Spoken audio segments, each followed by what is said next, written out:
Hi, good evening, everybody. My name is Michelle Jameson, and I would like to welcome you to the Rio Verde Foothills virtual community meeting. Thank you for spending your Tuesday evening with us. I will be your host this evening, and I'll be introducing the speakers as we go along. So to start off with, I would like to introduce our volunteers that we have, which are myself, Michelle Jameson, John Joas, Jennifer Simpson, Karen Nabity, and Jamie Phillips. Our speakers this evening are Nicole Sherbet, she's with Scottsdale Water, Nancy Selover, our state climatologist, Darren Francom, who is the Director of Operations, Power and Engineer in the Central Arizona project, and Jeff Crockett, he is an attorney.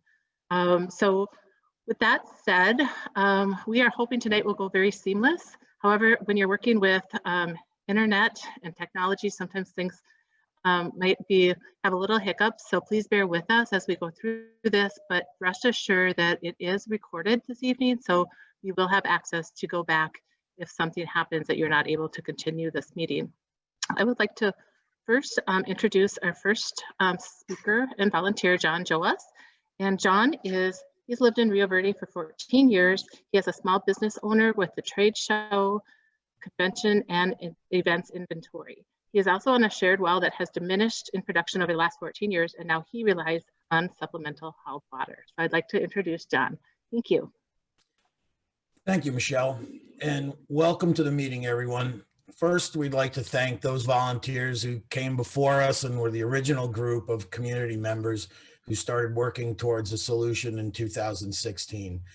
We're also thankful for the volunteers who have been involved along the way to help continue these efforts. We may not have always agreed on the exact steps to get us to a conclusion, but all of us always wanted what we felt was the best for the community, and for that, we thank you all. The purpose of this meeting is to better acquaint you with the facts surrounding the ongoing water concerns, and how and why the process started, and where our journey has taken us thus far. Since 2016, we, along with many community residents, have been thoroughly investigating what options are available and how to pursue a long-term water supply for our community. In 2018, Scottsdale sent a letter to our community advising us that it would be prudent to secure our own source of water in the event that they would have to enforce their boundaries in the future. What does that mean? Simply put, if Scottsdale's water allotment gets reduced as a result of continued drought impact, our water haulers may no longer be able to fill their delivery trucks with Scottsdale's water at the existing Pima and Jomax fill station.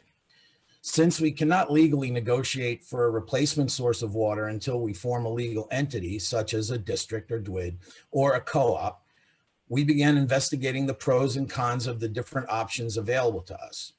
Both a district and a co-op were considered as major options since the initial community meeting back in 2018, where the prior water attorney strongly recommended a district.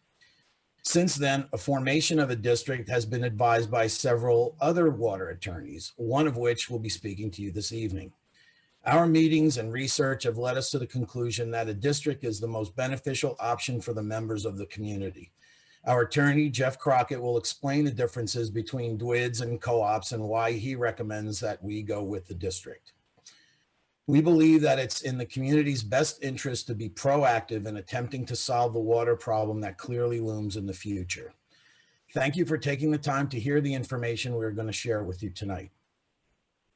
Hi, now I'd like to introduce our next speaker is Nancy Selover. She's a PhD.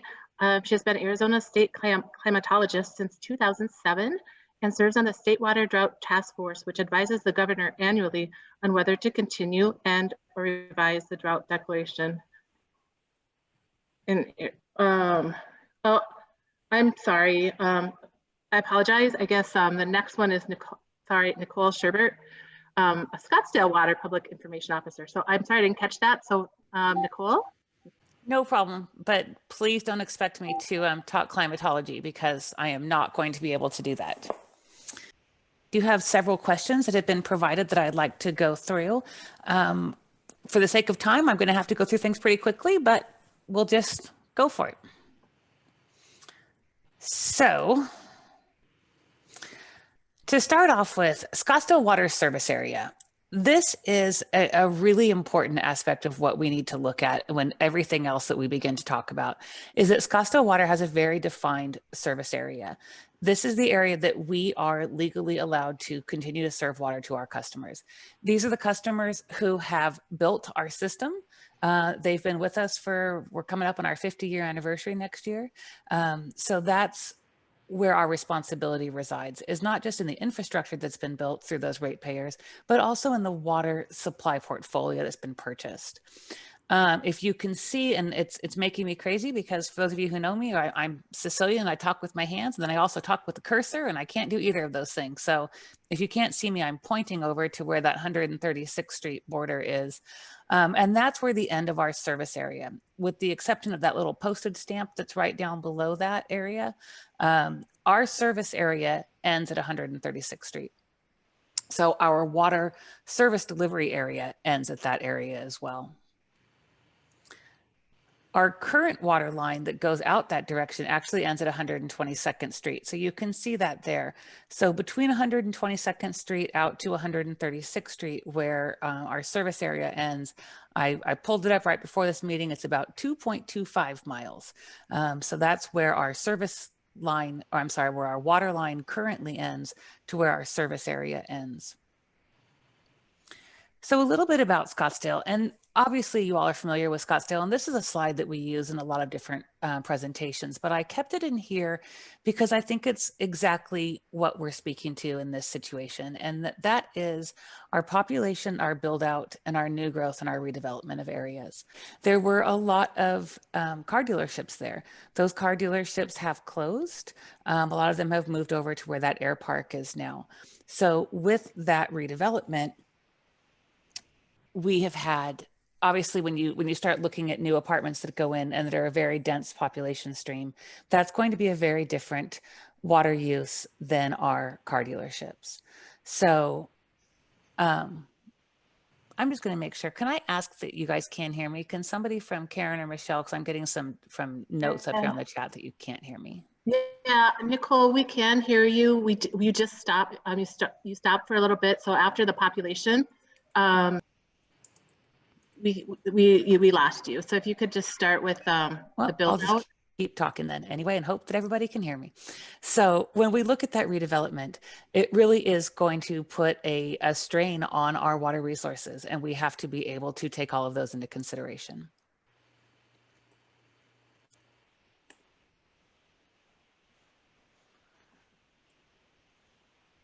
So the drought management plan, for those of you who have been involved in this water discussion with Scottsdale for a while now, you may remember that I came out to the community back in 2018, 2017, somewhere along there. And we talked about the city's drought management plan. And the issue with the drought management plan that we did have before that went from 2015 to 2020, it didn't cover the water hauling station, because at the time we didn't have the water hauling station. So sorry, I'm getting another little note over here in the chat. So I apologize if I sound distracted. I'm just trying to make sure everybody can hear me. So the drought management plan didn't cover the water hauling station, the one out at Jomax and Pima. So when we have been working on getting this new drought management plan pushed through, we addressed it. One of the reasons that it was delayed, I know that a lot of you were expecting it in 2019, was because of the DCP, the drought contingency plan that was pushed, or that went through the governor's office and through the CAP. And so we really wanted to make sure that the DCP, which is the state drought contingency plan, was passed and in place before we put through our own DMP, which is the drought management plan. So I will try very hard not to rely on the crux of acronyms, but just so you know, the DMP, which is the drought management plan, that is specific just to the city of Scottsdale, as opposed to the drought contingency plan that is statewide. So what we tried to do in this new iteration of our drought management plan was to tie those two tiers together, or those two definitions together. So when you hear tier 1, because you will hear that when you hear about the DCP, when you hear about Lake Mead, you'll hear about a tier 1 shortage or a tier 2 shortage. What I didn't realize is there's a tier 2A and a tier 2B. But when you hear about those shortages, those are all tied to the Lake Mead elevation levels. So when you look at this top level of this table, you'll see where the CAP water shortage tiers are. And those are the ones that correlate to the DCP, to that statewide drought contingency plan. And then right below that, you'll see the Lake Mead elevation. So that explains at what point in time does the Bureau of Reclamation declare that we are in a tier 1, tier 0, tier 2A. So what the city did in that third row coming down is that we tried to tie our own shortage stages to those tiers so that it's not a matter of whether or not the city is declaring it. It's all done with equal correlation throughout the state. So when that happens in the DCP, or when the BOR decides it, and when the DCP declares a tier 0, then we declare a stage 0. When they declare a tier 1, we have the option of putting a stage 1, or we also have the option of waiting for a stage 1 until tier 2A. The other ones below there are the actual reductions. Those get a little bit too into modeling for me, so I'm just going to skip through those. But really the moment that you all have kind of been waiting for is at what stage do we say that we can stop water hauling operations? And we have stated in this new drought management plan that it will be in stage 1. Now, to go back up, that stage 1 could be in either a tier 1 or a tier 2A. But the wording of the new drought management plan starts that Scottsdale's commercial and residential fill station may be shut down or restricted at this stage. Any water hauling operations will cease unless the water hauling customer, which is the main water haulers, and that can be either the commercial water haulers or the residential water haulers, must be able to prove indisputably that the hauled water is being supplied directly to a City of Scottsdale resident or business. And that is not just a City of Scottsdale of having a City of Scottsdale address. It has to be within the City of Scottsdale service area that I talked about earlier. This is the option menu. If you were part of the earlier presentations that I've done, this looks very similar. It's very similar to the menu that we had before, but you will see that we've added a couple of different response options. And one of those is that level J down at the bottom that says that at stage 1, we can initiate closing the water hauling station to all non-Scottsdale residents and businesses. That will definitely be continued at stages 2, 3, and then certainly obviously 4. This next one I just have on here, sorry. If anyone's interested, it's basically, this is for residential and non-residential. Since this applies only to City of Scottsdale customer or City of Scottsdale within the service area, probably not as interesting, but just so you can see that there are a lot of menu options that are available at all stages of drought. So I've probably gone a little bit over my time. I'm going to go really quickly through the questions that I was provided that have been received from the community. The first one being what prompted Scottsdale to urge the Rio Verde Foothills to acquire their own secure source of water. And what's really important to understand here is that Scottsdale never sought out Rio Verde Foothill residents to advise anyone to acquire water rights or to secure a source of water. What did happen was back in 2015, 2016, we had the issue that went on that we had some hydrants that were out on Dynamite Road that we realized we have a 12-month limitation on having fire hydrant meters. We had some that we found out had been there for 12 years. I think some had even been there for 15 years. Obviously an issue on our end, so that we have resolved that issue now, and we no longer issue those hydrant meters. We did realize though in that process that it would have cut off the Rio Verde Foothills community completely without giving any sort of time to address that water shortfall. So that was kind of the incubus, if you will, of that Jomax and Pima water hauling station. So that's where it came from. When there was that first iteration of the RVF task force, which John mentioned earlier, when they when that group was created and they approached Scottsdale, it was at that first point that we said, yes, it will be prudent for you to start looking to secure a permanent water source for the community.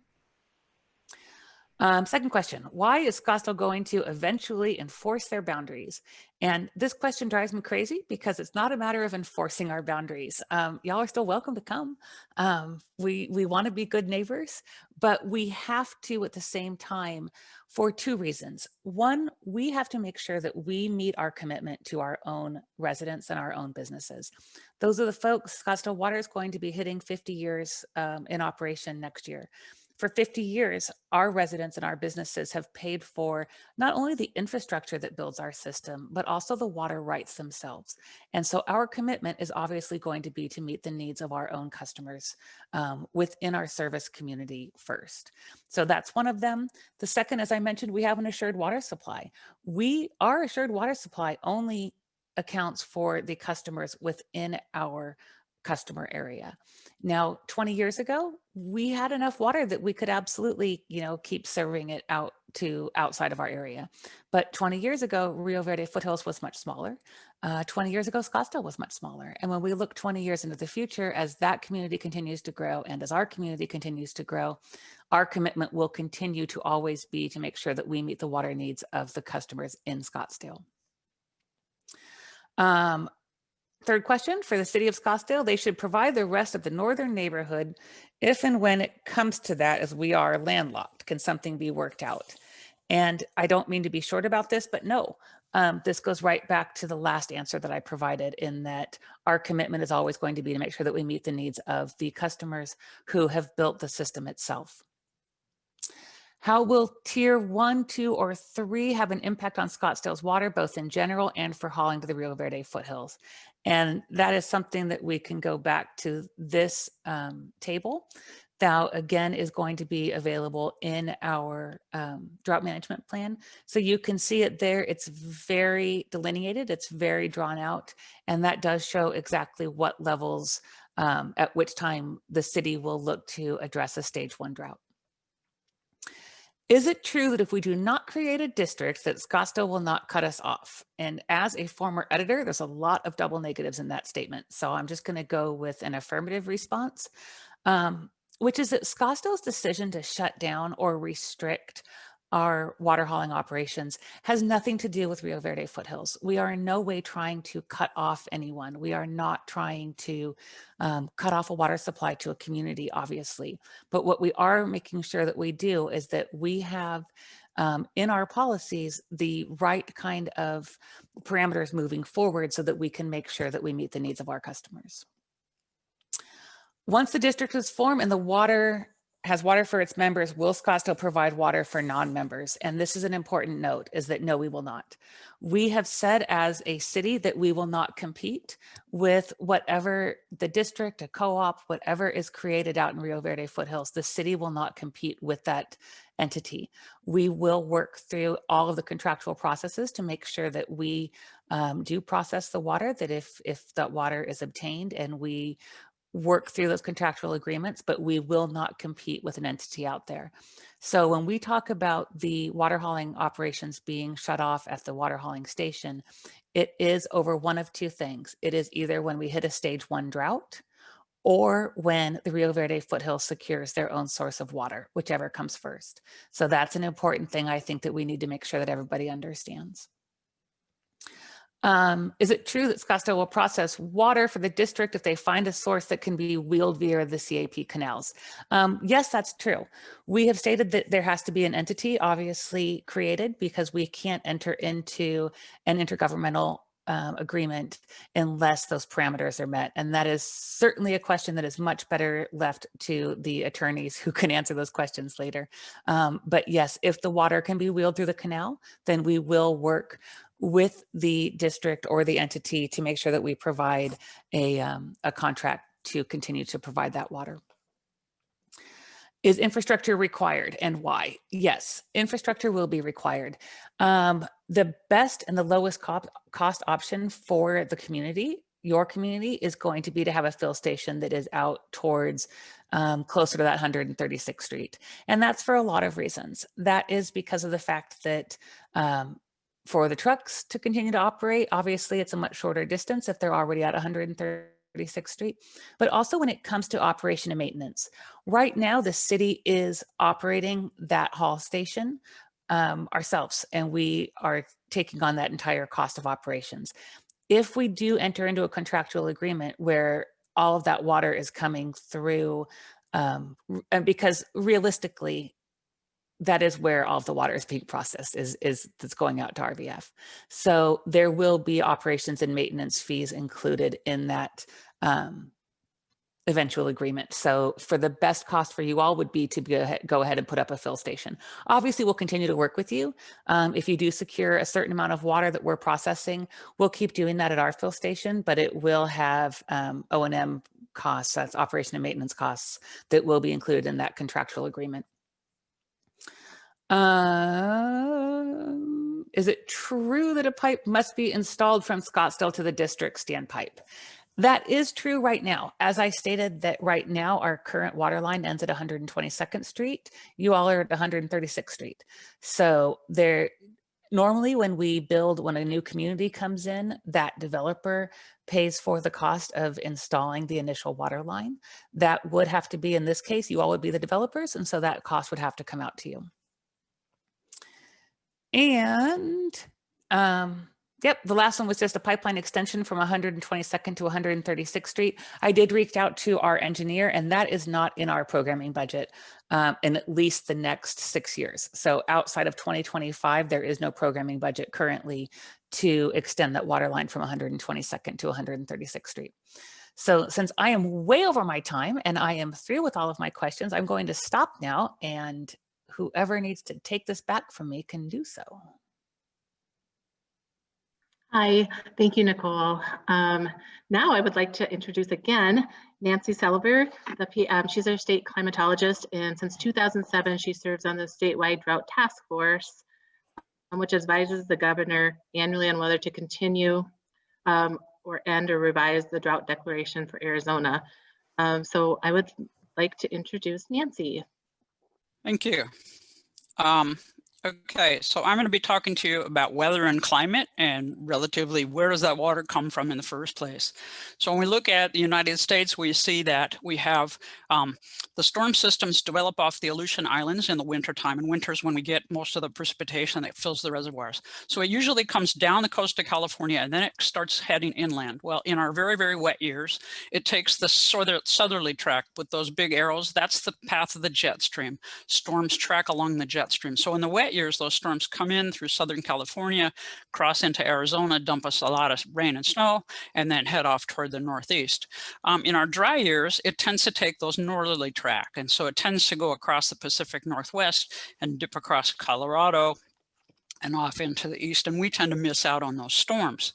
And so what happens here is we look at the upper basin and the lower basin. So this is maps of both. So we have some years up on the 2013 down in 2018 when both the upper basin and the lower basin are very, very dry, much drier than normal. That's what the orange and yellow and red colors mean. And then we have years like 2017, 2019, where both the upper basin and the lower basin tend to be wet. And then we have years where the upper basin is wet, like 2016, upper basin's wet, and the Arizona is quite dry. And then we have what we had this past year, where we had 2020, where the upper basin, which fills Lakes Meade and Powell, was very, very dry, and Arizona was very, very wet. And so the resulting thing from this is that we have different kinds of drought and periods in the two states. So in Arizona, our current drought is going on for 26 years. The previous wet period was only 16 years long, and it was extremely wet in those 16 years. And we've been very, very dry in the past 26. So when we look at Colorado, it looks a little bit different. Since they're further north, they get more of those northerly storm tracks, even when we're dry in Arizona. So their wet period was 21 years. And their current drought, they've only been in for 21 years. But as again, you can see some of those are really, really dry years. And that impacts how much water ends up in Lake Meade. So when we look at reservoir levels, if you look at Roosevelt, which is the one in the dead center of Arizona, it's full because we had a really, really wet winter in Arizona this year. And this is the first time Roosevelt's been almost full in probably 10 years. But Lakes Mead and Powell up in the top two reservoirs are at 53% and 40%. So that's obviously an issue for CAP water. So when we look at Lake Mead water levels, we see the previous wet period, we had levels where they're very near capacity. And then in the current drought, those water levels have been dropping as they continue to do. So what happens is the Bureau of Reclamation every year runs the model, and the model is to predict or give you the probability of what kind of lake level you're going to have in Lake Mead on January 1st. And so they run this back in August. And so what they do is these are all the years where we have data from the inflow to Lake Mead. And so they run the full hydrology 1906 to 2018, and that gives them a probability of based on what they've seen in the past, what kind of level we'll have at Lake Mead on January 1st. Then they also run a stress test hydrology, which is the yellow light years. So that's 1988 to 2018. So those 30 years are calculated and run in this same model. And the reason they do that is because if we're in a drought, which of course we are, both states are in a drought, this is more likely to be what kind of probability we're going to see in terms of lake levels at Lake Mead. And so that leads them to this table. And so every year they come out with this table, and it tells you 2021, 22, 23, 24, and 2025, and then they'll move it forward a year next year. And it gives you the probability of the different tier levels for shortage. Okay, so tier 0 is just a conservation voluntary shortage. But what you'll notice is on the 2021 tier 1 shortage line, you have 0 probability of shortage. That means that in another month or 3 weeks, we have a lake level that's going to be at or above 1075, so we're not going to be in a shortage. However, 13 months from now, January 1st, 2022, there's a 23% probability of tier 1 shortage using the full hydrology, and a 32% probability of a tier 1 shortage using the stress test or the drought years. And so when we look at this in this little table, it tells you that projected January 1, we're going to be at an elevation that's 1084.81.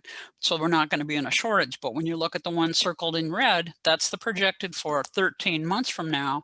We're anticipated it being a level of a 1073.47, and that will be a tier 1 shortage. And so some of these things that you've heard Nicole talking about will be potentially going into effect. Now we have a really good idea that this is in fact going to be a drier than normal winter. We look at something called La Nina, and it means we have colder than normal sea surface temperatures in the equatorial Pacific, which is in the map on the left. And then the models look at what's going to happen as we move into winter are showing a strong to moderate La Nina, which is that dark blue line through all the models. What does that mean for us? Well, it means that the jet stream tends to be much further north, the Pacific Northwest tends to be wet, and the southern tier of states tends to be drier than normal. So exactly how does this impact us? Well, in Arizona, it looks like this. So the blue circles are the La Nina and how much precipitation those La Nina winters had. And you'll see that most of them have been drier than normal, which is the average of 6.32 inches. Only 3 of them have been wetter than normal. El Nino, the opposite one of that, we tend to have wetter years. Colorado is not quite as dire in this situation because they're further north. Their La Nina years, they're not quite as far below normal when they have those dry winters, and they have a few more of the wet winters potentially. So it's not necessarily quite as dire for Colorado as it is for us, but nevertheless, we're anticipating this La Nina situation, which means a drier than normal winter. And so what that means is you have a higher likelihood of having that 32% probability of a tier 1 shortage come 13 months from now. And here's what the CPC, or the Climate Prediction Center of NOAA, is forecasting for our winter. So in the upper left map, you'll see December to February precipitation outlook. And so Arizona has 50% probability of being below normal precipitation in the brown colors. Colorado is at equal chances, or maybe 33 to 40% potential for being drier than normal. But when you look at later winter, February to April, you're seeing even Colorado is a much higher higher percentage probability of being drier than normal. And so the potential for getting into that tier 1 shortage is definitely significant. And that's all I have, and I'm going to turn it back over to Michelle. Thank you, Nancy. So our next guest is Dan Francom. And Dan is the Director of Operations, Power, and Engineering at the Central Arizona Project. After serving as an officer in the United States Navy Civil Engineer Corps, he began his career at CAP in 2001 as a civil engineer. During his career at CAP, Darren has held a number of leadership roles within the engineering and maintenance department.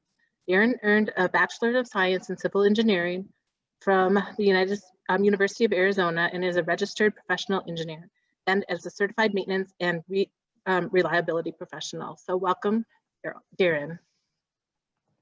Good evening, everyone. As Michelle indicated, I'm the Director of Water Operations, Power Program, and Engineering for the Central Arizona Project. And tonight, I'll cover some basics about the Colorado River water allocations, the current supplies that we see in Lake Mead and Powell, the forecasted supply, talk a little bit about the drought contingency plan, and then I'll finish up with how non-project water can be wheeled in the CAP system under the system use agreement. Okay, the yearly allocation of Colorado River water, my slide's moving on me, has been established at 15 million acre feet. So we have 15 million acre feet in the system that's divided up between the upper and lower basin states. Within the lower basin states, Arizona is allocated 2.8 million acre feet.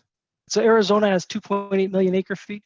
The way that's divided within the state is the Central Arizona Project has what we call a sponge contract. So we're able to take all of the water that the higher priority users in Arizona don't take. So typically for CAP, we divert and deliver anywhere between 1.4 and 1.5 million acre feet on a yearly basis and bring that into Maricopa, Pinal, and Pima counties, which are our service areas. So here's a little bit, and Nancy's already done a nice job of covering this. This data is maybe just a little bit newer than her. This is as of November 23rd. So the two main reservoirs of interest to us in the lower basin states are Lake Powell and Lake Mead. And as of the 23rd of November, Powell was at 44%, holding about 10.71 million acre feet. Next downstream on the system is Lake Mead, which was 39% full, and it was holding 10.11 million acre feet with a water surface elevation of 1,081 feet above sea level. And as we've talked about, Mead is the real trigger for a shortage on the river, and so we watch that really tightly. Again, as Nancy talked about, the Bureau of Reclamation does a number of studies, and the most recent study they did was in November. On this chart, you see both the November study in orange and the October study in blue. And what this shows is the most probable Lake Mead water surface elevation from now until the end of 2021. And so as Nancy alluded to, at the end of the calendar year, if Lake Mead is under or just below any one of those tiers, then that shortage is declared on the river. And so in October, the most probable was still showing that we had a most probable scenario of a tier 0 for 2021. And in November, it switched over to the most probable being a tier 1 shortage on the river. But as Nancy talked about, we certainly are relying upon Mother Nature, and that could change. But as as we said, it doesn't look extremely probable for us or positive. All right, so this chart shows what's called the 2007 guidelines, and this was our historical shortage criteria or sharing of shortages on the river. And a couple things to note on this is one, as this shows that each of the tier reductions, 1, 2, and 3, you only see reductions for Arizona, Nevada, and Mexico. Although California is one of the large users and who's allocated a large portion of water on the Colorado River in the lower basin, under the 2007 guidelines, California would not have taken any reductions until Arizona and Nevada were reduced to 0. Also in the 2007 guidelines, based on real significant studies and modeling done by the Bureau of Reclamation and others, we found that the reductions that this basically required wouldn't have prevented the significant decline in the water surface elevation in the two lakes. We would have dropped them down to dead pool where we wouldn't be able to deliver water. So the basin states all got together and worked to come up with a new shortage sharing criteria, and that's called DCP, or Drought Contingency Plan. And the Drought Contingency Plan really is an add-on or another layer in addition to the 2007 guidelines. This is a very busy chart, but what I'll try to focus you on is, let's look at the first highlighted red area under Arizona total. And so in any time that the Lake Mead is between elevation 1090 and 1075, we're in tier 0, and we do a voluntary reduction of 192,000 acre feet. In tier 1, we would now be at 512,000 acre feet. And this plan really was quite a negotiation between all of the basin states to try to figure out a new plan to really try to keep the reservoirs propped up high enough that we didn't fall into this significant decline. All right, and the last thing, system use agreement. So the function of the CAP system as it was constructed and built by the Bureau of Reclamation is to move and deliver Colorado River water, which is called project water. In order to move any other water within this federally owned system, we needed to obtain some very specific authorization, which was accomplished by the signing of the system use agreement last year. And it does just that. The system use agreement allows the movement of non-project water within the CAP system. So we could actually take water that might be groundwater in some area and extract it, put it in the CAP canal, and move it into another area like the Phoenix area, could be Pinal, Pima County, and be able to use water that's extracted out of the ground that's not project water, but it's other water that could be put to use within Arizona. So some of the major considerations within the system use agreement is the quality of the water that's introduced. All of our water customers rely on a very consistent source from the Colorado River, and we needed to ensure that any introduced water doesn't mess up that water quality. We also may need to modify the canal infrastructure, increasing the capacity so that we can move some additional water. So CAP and our stakeholders have been working through those and many other issues and are moving much closer to having a day that we can actually create a wheeling contract with somebody and take full use of the system use agreement and move non-project water in the canal. So with that, I'll thank you and I'll turn things back over to Michelle, and I'll apologize for everybody for any of the technical difficulties I had on my end. Thank you, Darren. Our next speaker is Jeff Crockett from Crockett Law Group. Jeff has been retained by the Rio Verde Foothills Water Resource Team to represent them through the formation of the district. He has acquired over 25 years of experience providing the highest level of energy, water, and utility legal representation in Arizona. I'd like to welcome Jeff Crockett. Thank you, Michelle. It's good to be with you this evening. As Michelle indicated, I've been working with the group of volunteers that are working on the formation of the district for the last several months. I've practiced law in Arizona for a little over 30 years. Most of that time has been with utilities that are regulated by the Arizona Corporation Commission, private water and wastewater and other types of utilities. I've also represented improvement districts that provide water service and wastewater service. So my task tonight is to answer some questions that the volunteers have received regarding this proposed new district and how it would be formed and how we anticipate that it would operate.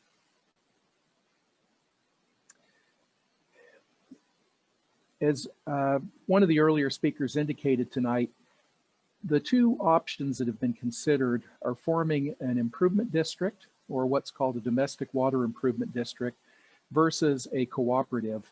An improvement district is formed by the county, in this case Maricopa County. It is a political subdivision of the state, which means it has some municipal powers and authorities. A cooperative, on the other hand, would be formed based on authority granted by the Arizona Corporation Commission.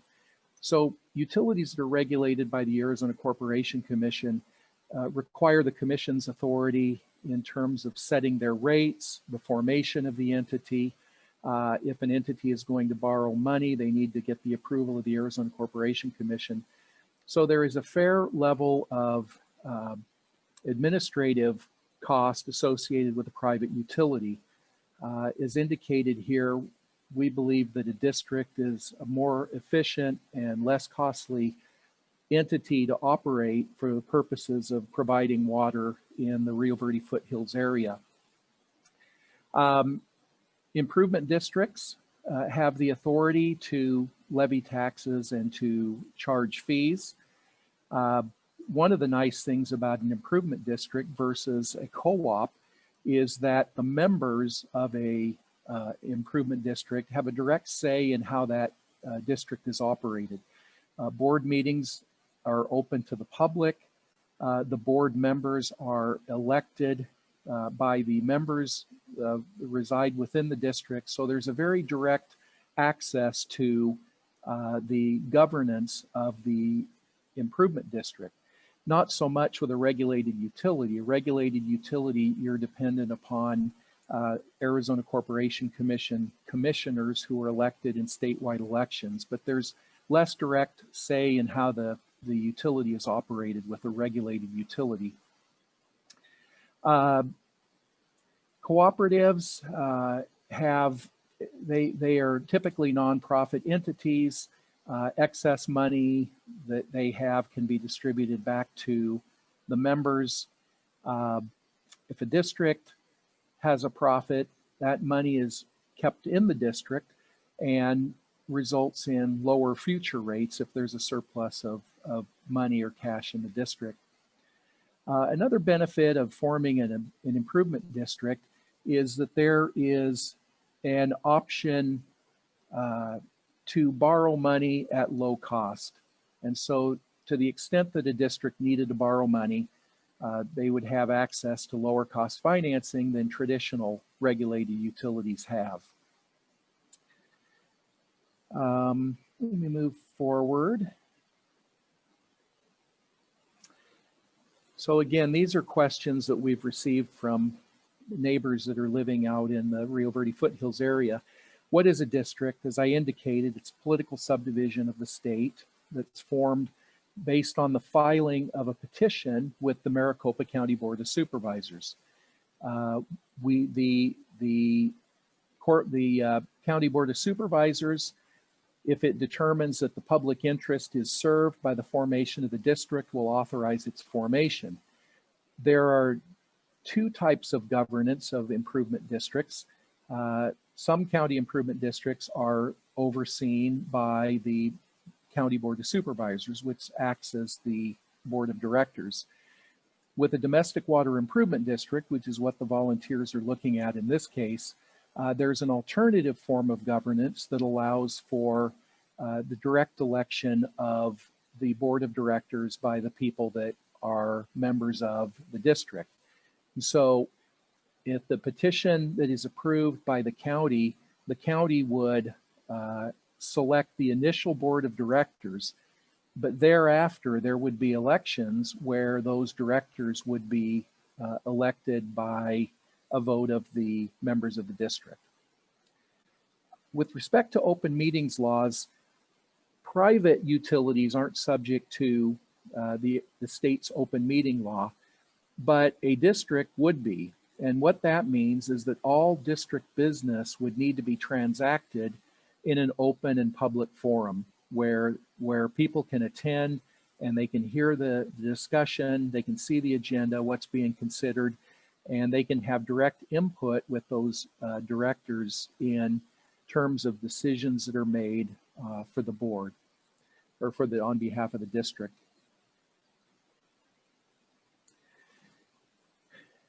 Will there be any limits on water that can be bought? Well, as we move forward with this district, assuming that the county approves the formation of the district, there will be a lot of decisions that will need to be made by the board of directors. And one of those will be what kinds of limits, if any, will need to be placed on the sale of water. At this point in time, there haven't been any decisions made on that. I think that that's one of the, like I said, the many things that will be discussed with the board of directors, and there will be policies that will be adopted on that. But I think the current thinking of the volunteers is that people will continue to have access to the water that they need for their properties, and there shouldn't be restrictions or limits on a reasonable usage of water on property. What happens to any money paid by members if the district is dissolved? Well, typically districts don't get dissolved once they're formed. If a district is formed and then subsequently dissolved for whatever reason, any assets of the district would be used to satisfy any outstanding obligations that the district has, any loans, any contracts that have to be paid. But beyond that, the money would then be returned to the members of the district. The next question had to do with what assurances we would have that the money that's paid to the district would result in a long-term water source, or source of water. Well, I think that in answer to that question, districts in Arizona have been formed for a long time, and so they're a known commodity. They certainly have the authority to enter into the type of long-term contract that the volunteers are looking at in this situation. I think you've heard from the City of Scottsdale that they're a very willing partner in this effort, and we believe that there are options that are available that will bring water into the district, and that Scottsdale will help facilitate that. We've heard from the CAP regarding wheeling of water through the Central Arizona Project Canal, and then treatment through Scottsdale's water treatment plant, and then ultimately the delivery of that water through a pipeline to a standpipe. So that's what we're looking at right now, and based on everything that we're seeing, it seems to be a very feasible plan, both from an economic perspective and a legal perspective. What prevents the board from unreasonable expenditures without a vote from the members? Well, I think as I discussed the open meeting law, having that public participation, the board is directly accountable to the members of the district, and members can show up at board meetings and they can hear what's being considered and debated, and they can provide input into that process. To the extent that the members aren't happy with how the district is operating, there's the power of the ballot to vote in elected directors that are more responsive, or that will move the district in a positive direction, or a different direction, I guess. But again, I think with the district alternative, there's a lot of direct say in how the district will be operated. We've received some questions regarding people that are on shared wells and how that will be handled. I know there are people that have wells now in the area that need to supplement that well water with water from a standpipe. Again, once the district is formed, that will be one of the many policy decisions that will be discussed in terms of how to handle that situation. But no one's going to be forced into this district. Participation will be voluntary. And so that will be resolved and taken care of in due time. There's been some concern about what authority the district would have over, for example, people that choose not to join the district. For example, people have asked if the district can charge a person to use their own well. The answer to that is absolutely not. There's no legal authority for the district to do that. Can the district charge a non-member tax? No. Again, the formation of this district will be voluntary, and those people who elect or who sign a petition to be included in the district will be included. Those that don't will not.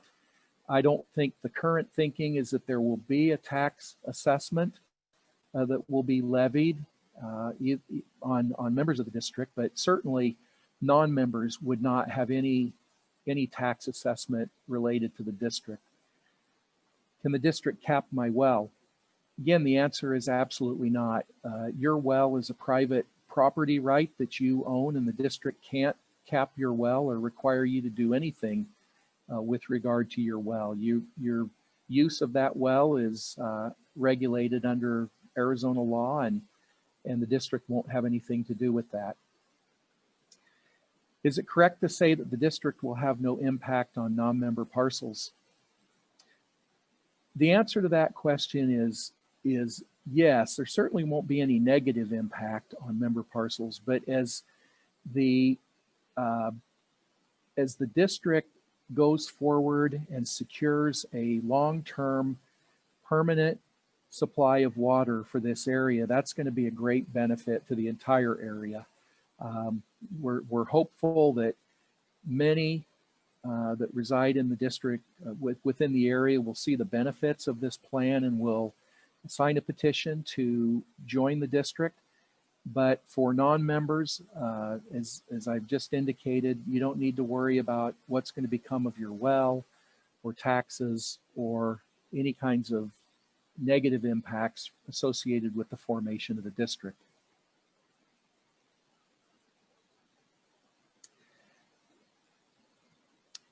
As a municipal or as a political subdivision of the state, domestic water improvement districts do have the ability to condemn property. And that right of condemnation would be used in the event that the district needed to secure an easement for a pipeline. At this point in time, I don't think we anticipate the need to move forward with any kind of a condemnation of property for purposes of a pipeline. Those decisions are still out in the future. Certainly there's no thought of condemning a well, and I don't believe under Arizona law that would even be possible under the state's Groundwater Management Act. So, you know, as the district is formed, as decisions are made about the pipeline and the route, we'd look at whether there are easements available in public rights of way like roads, whether any necessary easements or right of way, to the extent they are on property, private property, could be acquired through a contractual negotiated option. But we don't see condemnation as something that the district will be involved in. I was told all you have to do is condemn all the non-member properties and force them to pay tax. Is this true? No, that's absolutely not true. The district doesn't have the ability to condemn property for purposes of simply bringing it into the district. As I stated before, the district, the intent of the petition that has been prepared is that only those landowners that voluntarily want to join the district will be included and the others won't. And the County Board of Supervisors will be the entity that forms the district, and property that landowners that want to be excluded from the district will be excluded. There needs to be a public interest finding made by the County Board of Supervisors to improve a district. And so again, we would expect that the petition that is filed would have 100% support from those that have signed the petition and the landowners that are included.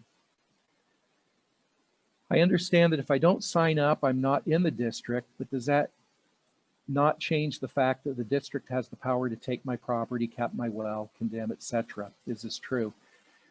Again, no, the district is not going to be condemning property or capping wells. It's a voluntary effort, and the fact that the district would be formed and have corporate powers like a municipality does not change the fact that the district won't be condemning property of people that choose not to join the district. Does a district have the power of annexation? Well, under the statutes that deal with improvement districts, There is a process for petitioning to have property included in the district if it's not currently included, or once the district is formed, there is a process for having additional property included. That would involve filing a petition. The district would consider the petition, and based upon a finding that it is in the public interest to include those properties, the district could vote to include those properties.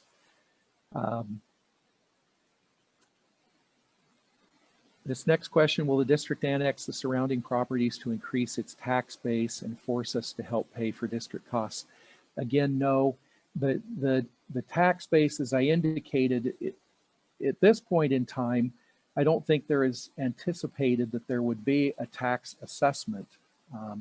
Those decisions will be finalized down the road, but certainly to the extent there were a tax assessment, it would relate only to those people who would voluntarily place their properties within the district and not those that are not members of the district. What is the process to add or remove a parcel from the district? I've already touched on that. It's the filing of a petition and then a subsequent vote to include. Would the district have to have enough excess water to allow for an addition? I think that the answer to that question is probably yes. I mean, the district is going to go out based on the members that that sign up and are included in the district, and they're going to secure a water supply for those landowners.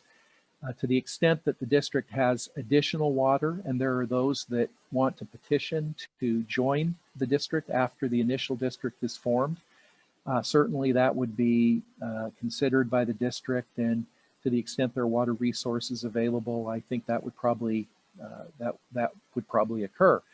But to the extent there's not water available at that point in time, then I don't think the district would find it to be in the public interest to include additional lands if there's not sufficient water to supply the demand on those properties. If a member's parcel is sold, does it remain in the district? Yes, once a property is included in the district, it's in the district. So if you sell the property, the new purchaser of that property will be a member of the district and will be entitled to the benefits of membership in the district. In terms of a petition to be included in the district after the initial formation, there's another policy decision the board will need to make on that, and that's how often that would occur. Probably there would be a time, maybe once a year, that the board would consider additions to the district, but that's a decision that will yet to be made and will be made by the board that's appointed by the county. Some people may not initially join the district, but may later decide to do so. Would this second wave of petitioners pay the same as the initial group, or would they pay a higher buy-in cost? Well, there's an answer included there. In all likelihood, people that come in a second wave would end up paying a higher cost. Again, the district board would look at the impact of bringing in additional lands to the district, whether there's water available, whether they would need to try to go out and acquire additional water. So I don't think there's any guarantee that the cost of joining the district down the road would be the same as the cost for the initial petitioners that elect to be included in the district. What actions will the district take in regards to private wells? Well, I don't think there's any thought of doing anything with regard to private wells in the area. As I mentioned earlier, I think the law is fairly clear that the district probably could not condemn a well for purposes of using it as a supply for the members, the landowners within the district. And so also the district's focus is on going outside and acquiring a long-term supply of water that would be treated by the City of Scottsdale at their treatment plant and then provided. Do any of the proposed district's intended actions to locate and develop infrastructure trigger the prerequisite for the completion of federal or state environmental impact statements? If so, what is the budget for such a process? If not, why not? This question gets at the National Environmental Protection Act, or NEPA. And NEPA compliance is triggered when there is a federal nexus or a material federal connection to a project. So there may be some type of NEPA compliance, either an environmental impact statement or environmental assessment that may be required in connection with wheeling of water through the Central Arizona Project Canal. We just don't know at this point in time what the permanent supply is going to be. So it's a little premature to answer that question. Certainly if NEPA applies to the situation, the board will develop a budget for that and we'll follow that process. But at this point in time, I think it's a little premature. It's certainly something that's on our radar screen that we're looking at, and it will depend on the type of long-term supply that the district negotiates. So that covers that. And I guess that was the end of my slides. So I'll turn it back to Michelle at this point. Thank you. Thank you, Jeff. So our next speaker is Karen Nappi, and she will provide information and answer some questions. Karen is an Arizona native and has a home here with her husband in Rio Verde Foothills, and her 3 generations of family live here as well. Karen's background includes 25 years in banking and financial coaching. She is now semi-retired and does a real estate and family for family and friends. So I would like to introduce Karen Nappi. Thank you. Hi, everybody. Welcome. So glad you could join us tonight, and we appreciate you taking the time to hear the information that we get to share this evening. Let's see here. I get the fun of control. Bear with me while I try to switch my screen here. And there we go.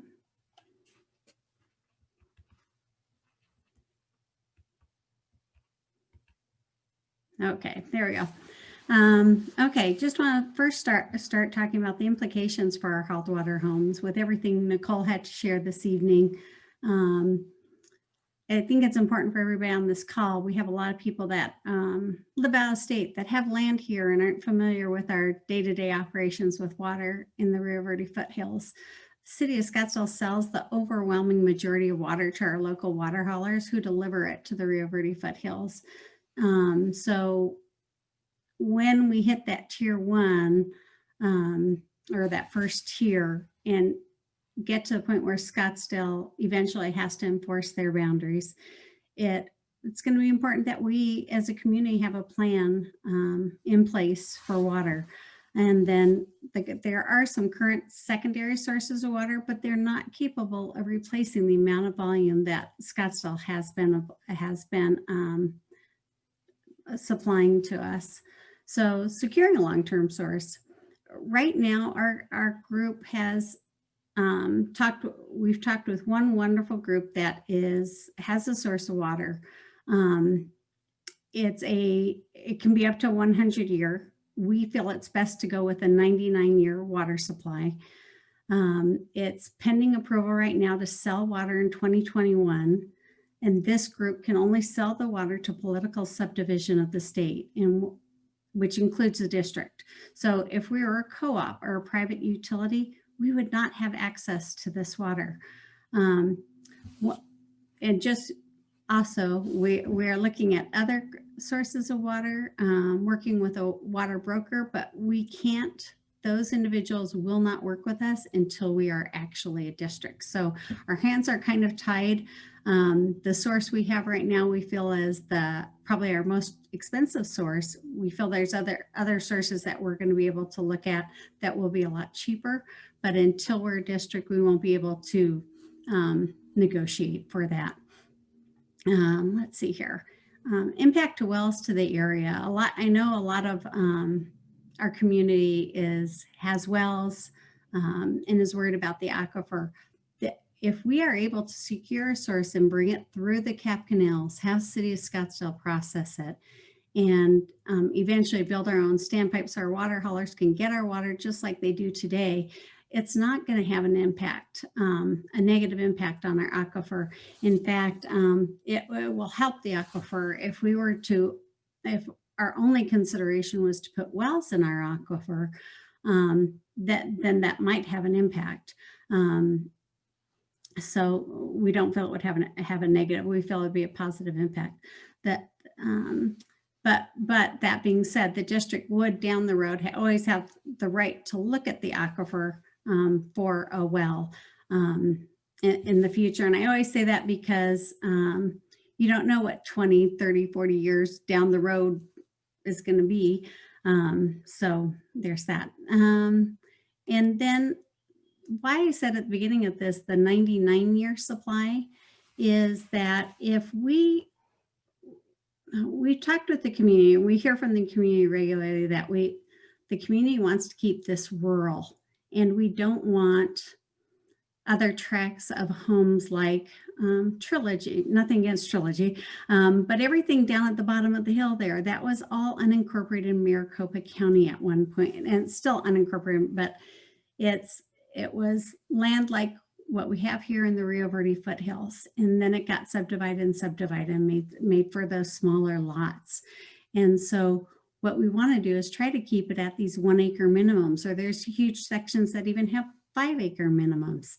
So how do we slow down the development and keep that from happening when we're bringing in a water source?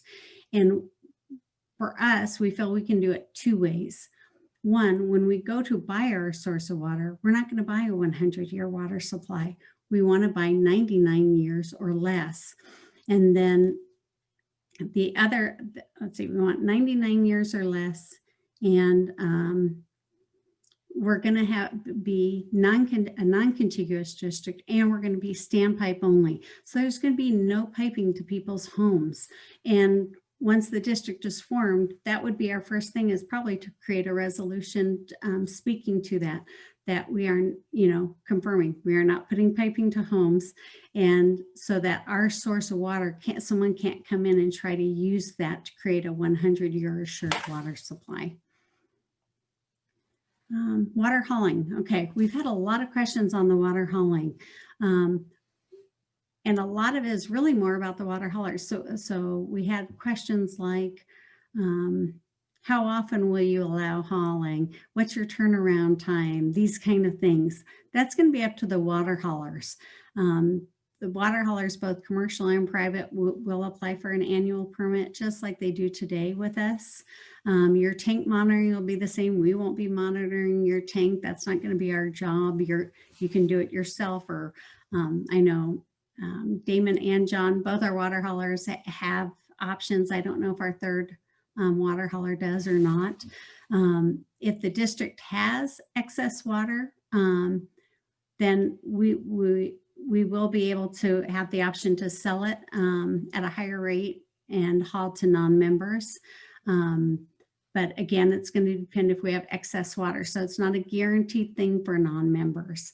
We want to be a good neighbor and be able to provide that water, especially for people in need of pool fill and different things that we think can come up. But we've got to, it'll be members first type situation. Standpipe and infrastructure. So standpipes, and I've heard a lot of people don't even know what that is. So in extremely simple terms, a standpipe, also known as the fill station, is just a system that is set up so that it can dispense the water and allow the filling of the water truck in our case. Once we have a source of water obtained, the water will initially be picked up at the Pima and Jomax fill station in Scottsdale, and Scottsdale is going to work with us, as Nicole said, and we'll have the pleasure of paying them some fees for that pleasure. But eventually we will buy a parcel of land and build a standpipe and connect that, connect that standpipe over to the city of Scottsdale.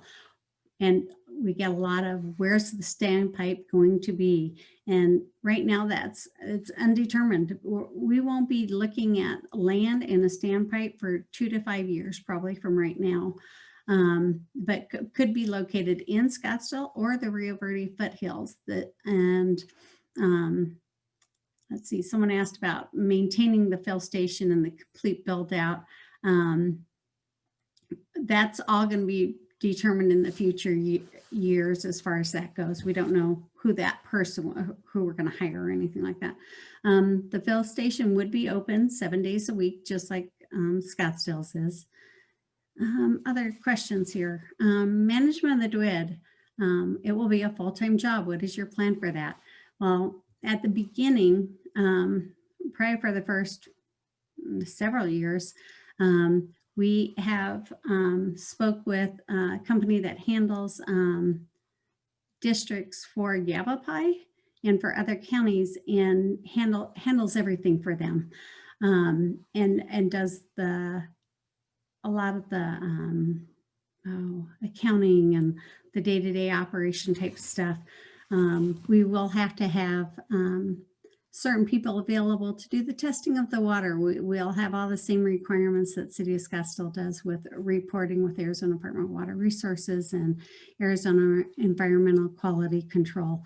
We will have different people in place to handle those bits, but those will be part-time. That would be a part-time position. We will not probably have a full-time position for a long time.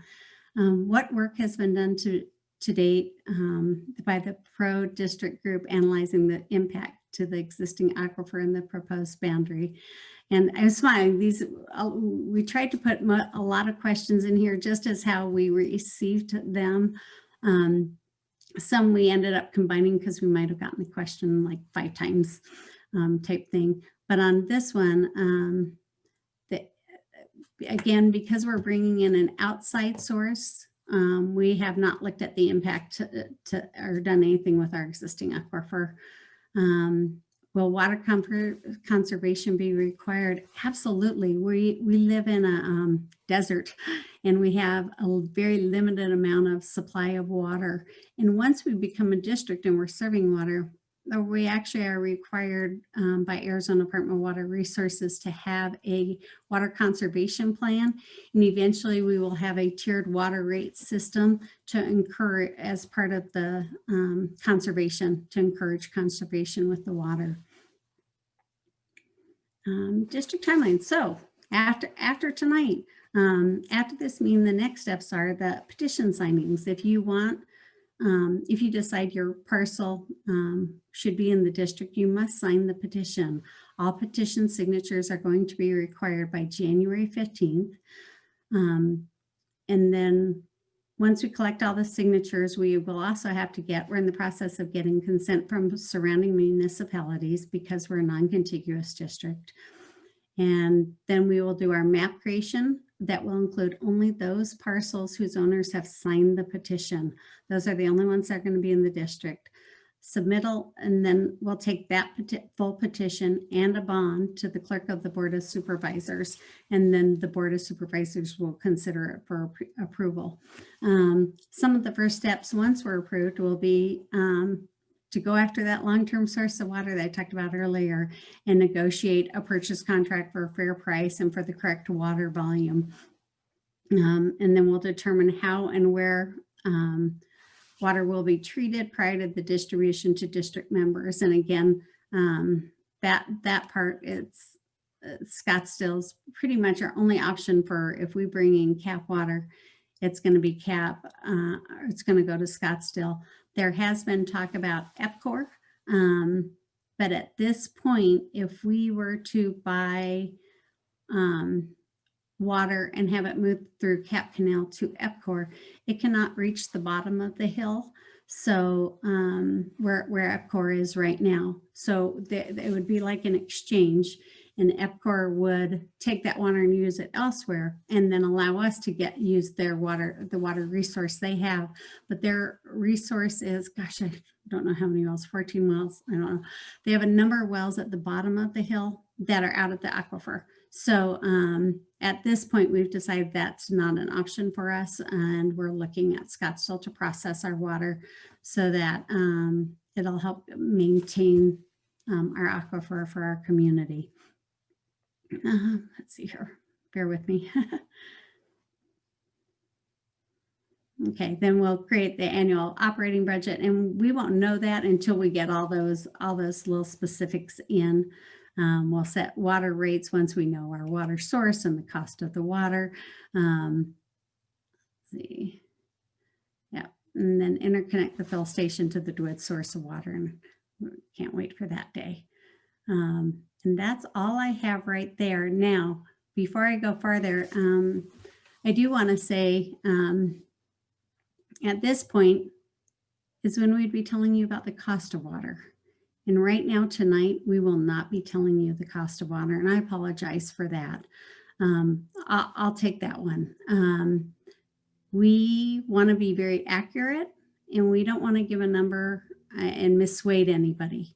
And there's some extra information out there that we need to go through and just fine tune these numbers and have them available for you.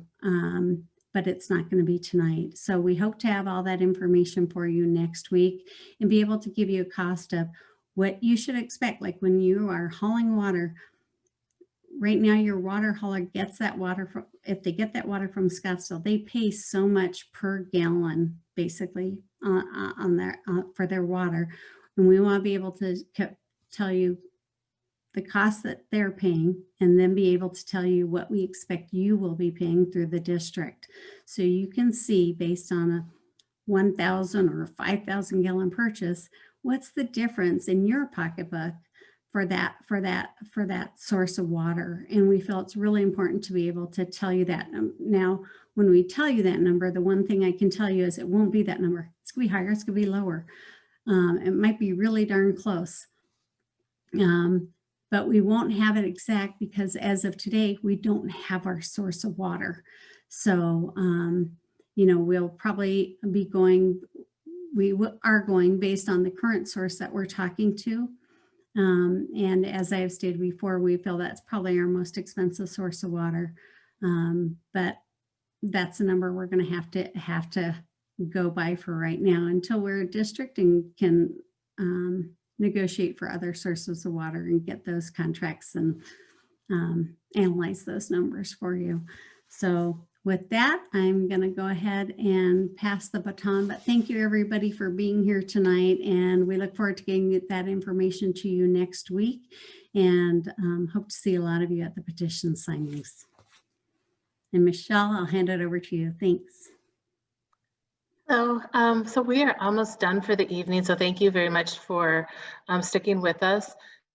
This next session is going to be Jennifer Simpson, and what we're going to do is we're going to ask, we thought it was really important to do question and comments.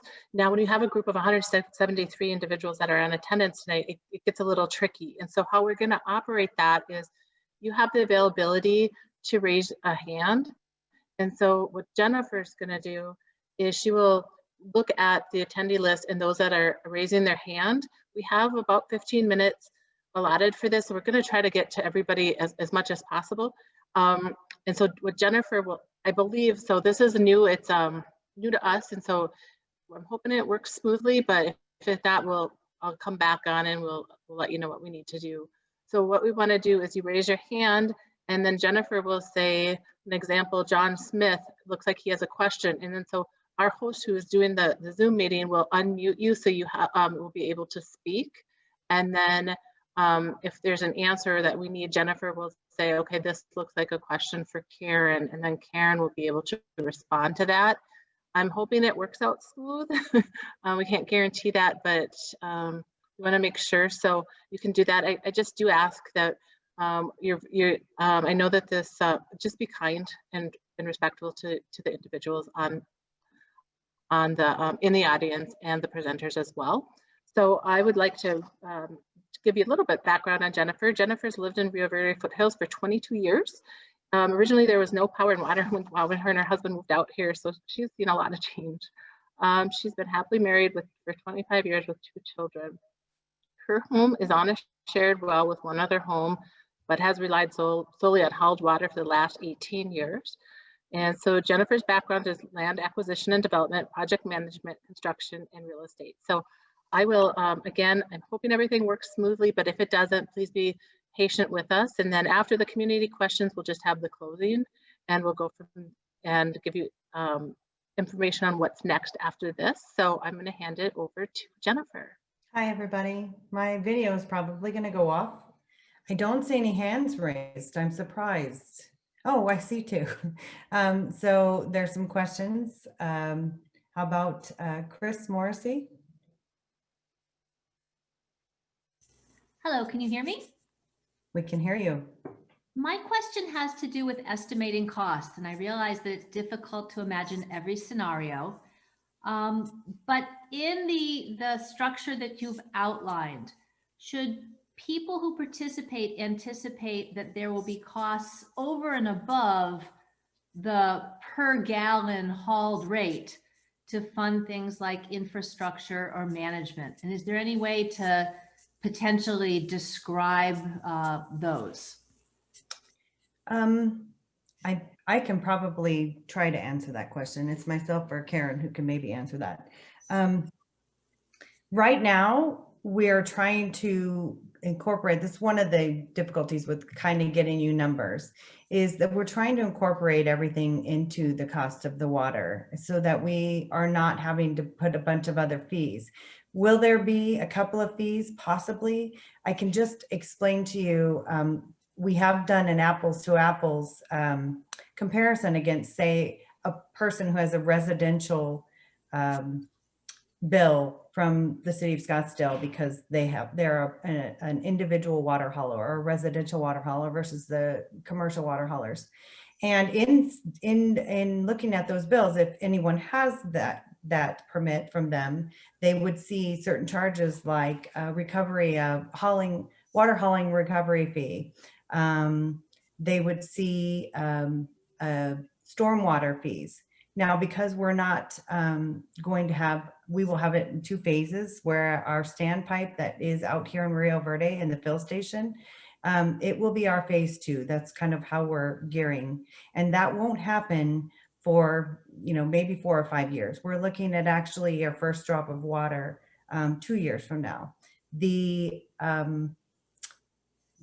first 2 years will be kind of a feasibility period. And in that time frame, we'll only be receiving what we're calling an establishment fee. And that is so that we can cover costs like engineers and contract negotiations and our attorney's fees, other preliminary requirements prior to actually getting that contract. And that contract probably won't be finalized. It will take that long, at least 2 years, and it possibly may take even longer. So we will continue to do what we're doing. Scottsdale would be aware of all these things. And as Nicole said earlier, would work with us on the time frame of building that standpipe out here. So is there a further question on that? I know we were only going to give 90 seconds. I answered longer than 90 seconds, but I guess I would apologize, but is there any way to estimate the establishment fee, not in dollars, but in round numbers or windows of? Yeah, I can give you a round number if my teammates don't kill me right now. The round number is roughly $1,200. Perfect. Thank you so much. Okay, how about Jane Johnson?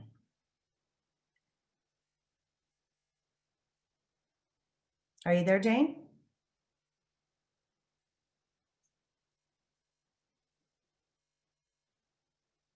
Microphone's still muted, Dave. Yeah. It's either on Dave's side or Jane's side. There she is. Yeah. Okay. Can you hear me now? I can hear you now. All right, thank you. Several of us in the area have horses for pleasure. Some of us have horses for commercial purposes. Are you projecting any limitations on the number of horses, for example, per acre, if you are a member of the district, or will that not be a consideration? That will not be a consideration that I know of. It's not anything we've even discussed. We don't really have any right to tell you how many horses. I'm assuming that you're asking in regards to the amount of water you may get hauled, or that you do hold? Correct. Okay. Correct. No, no limitation. If you're currently getting water, we have gone through numbers and numbers and numbers for so long. We know what's being used now, and we are trying to create a plan that incorporates the current usage based on the numbers that we do have. So if you're using what you're using now, it shouldn't change in the future. If you're part Okay, great. Thank you. Mhm. How about Denise Chamberlain?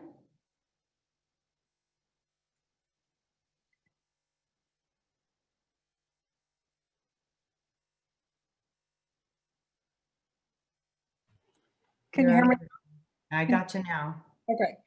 I just want to make sure I'm clear and that others are clear in using the word petition that you're saying people will be signing. In the Attorney General opinion that's on y'all's website, it talks about homeowners signing a petition and that you need 51% of the owners to sign the petition to bring it forward to ask for approval.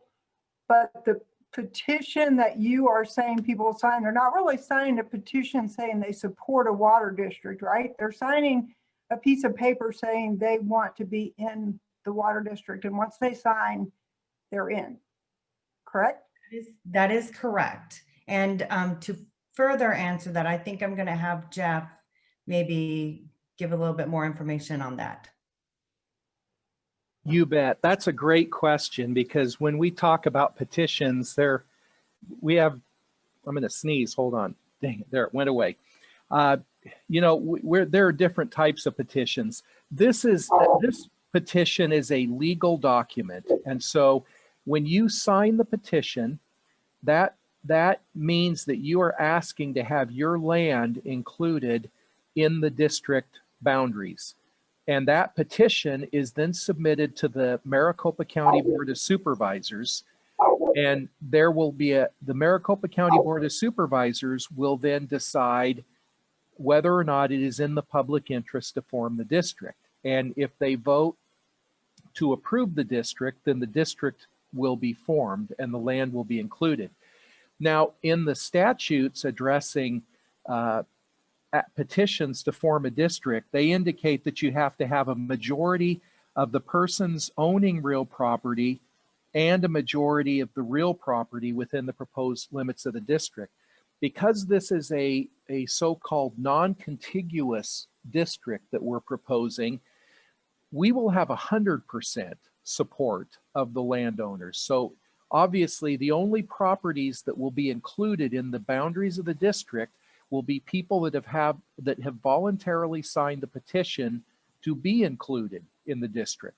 Those that have not will not. And so that's how the process works. Once you've signed the petition, unless you revoke your signature at some point prior to the time the Board of Supervisors votes, then you'll be in the district. So just to clarify, why are we not having the 51%? Why are we doing it this way? Do you have the answer for that, Jeff? Because I can chime in really quick. Why don't you chime in quick, and then if there's more, I can jump in. Good idea. We have, as mentioned earlier, many hours ago, we have roughly 2,100 homes in the Rio Verde foothills. Of the 2,100, there's 700 or so hauled water individuals who solely rely upon hauled water. That is not anywhere near 51%. We don't have the numbers to get 51%. There's a major part of this community that's not even developed yet. We literally mailed out almost 3,000, I think it was 2,700 something meeting notifications. So that's how many parcel owners are out here. So there's a lot of undeveloped land. But as far as the people who have water, who don't have a desire for a district, we literally wanted to create a solution that solved that problem for both sides. We would create this non-contiguous district. There'll be dots all over the map of whom wants to be in the district, and those that don't won't be in it, and they won't be taxed. There will be nothing. We hope to never tax anybody, but they won't be affected in any way. That kind of petition process that gets signed where it's the 51%, it's a force of those other people to be in the district. First of all, we probably wouldn't be able to get the 51%. And second of all, a non-contiguous district is a legal form of district to create. So Jeff, do you have anything further from what I said? I don't. That was a perfect answer. Okay, let's go on to the next person. How about Mark Moran?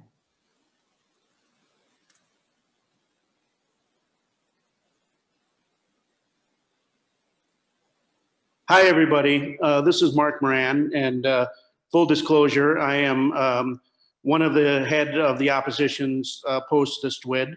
So I just wanted everyone to know that before I move forward with the question. One quick point before I ask my question: the non-contiguous borders language was stated by the Attorney General to have some severe constitutional concerns. So I just want to point that out.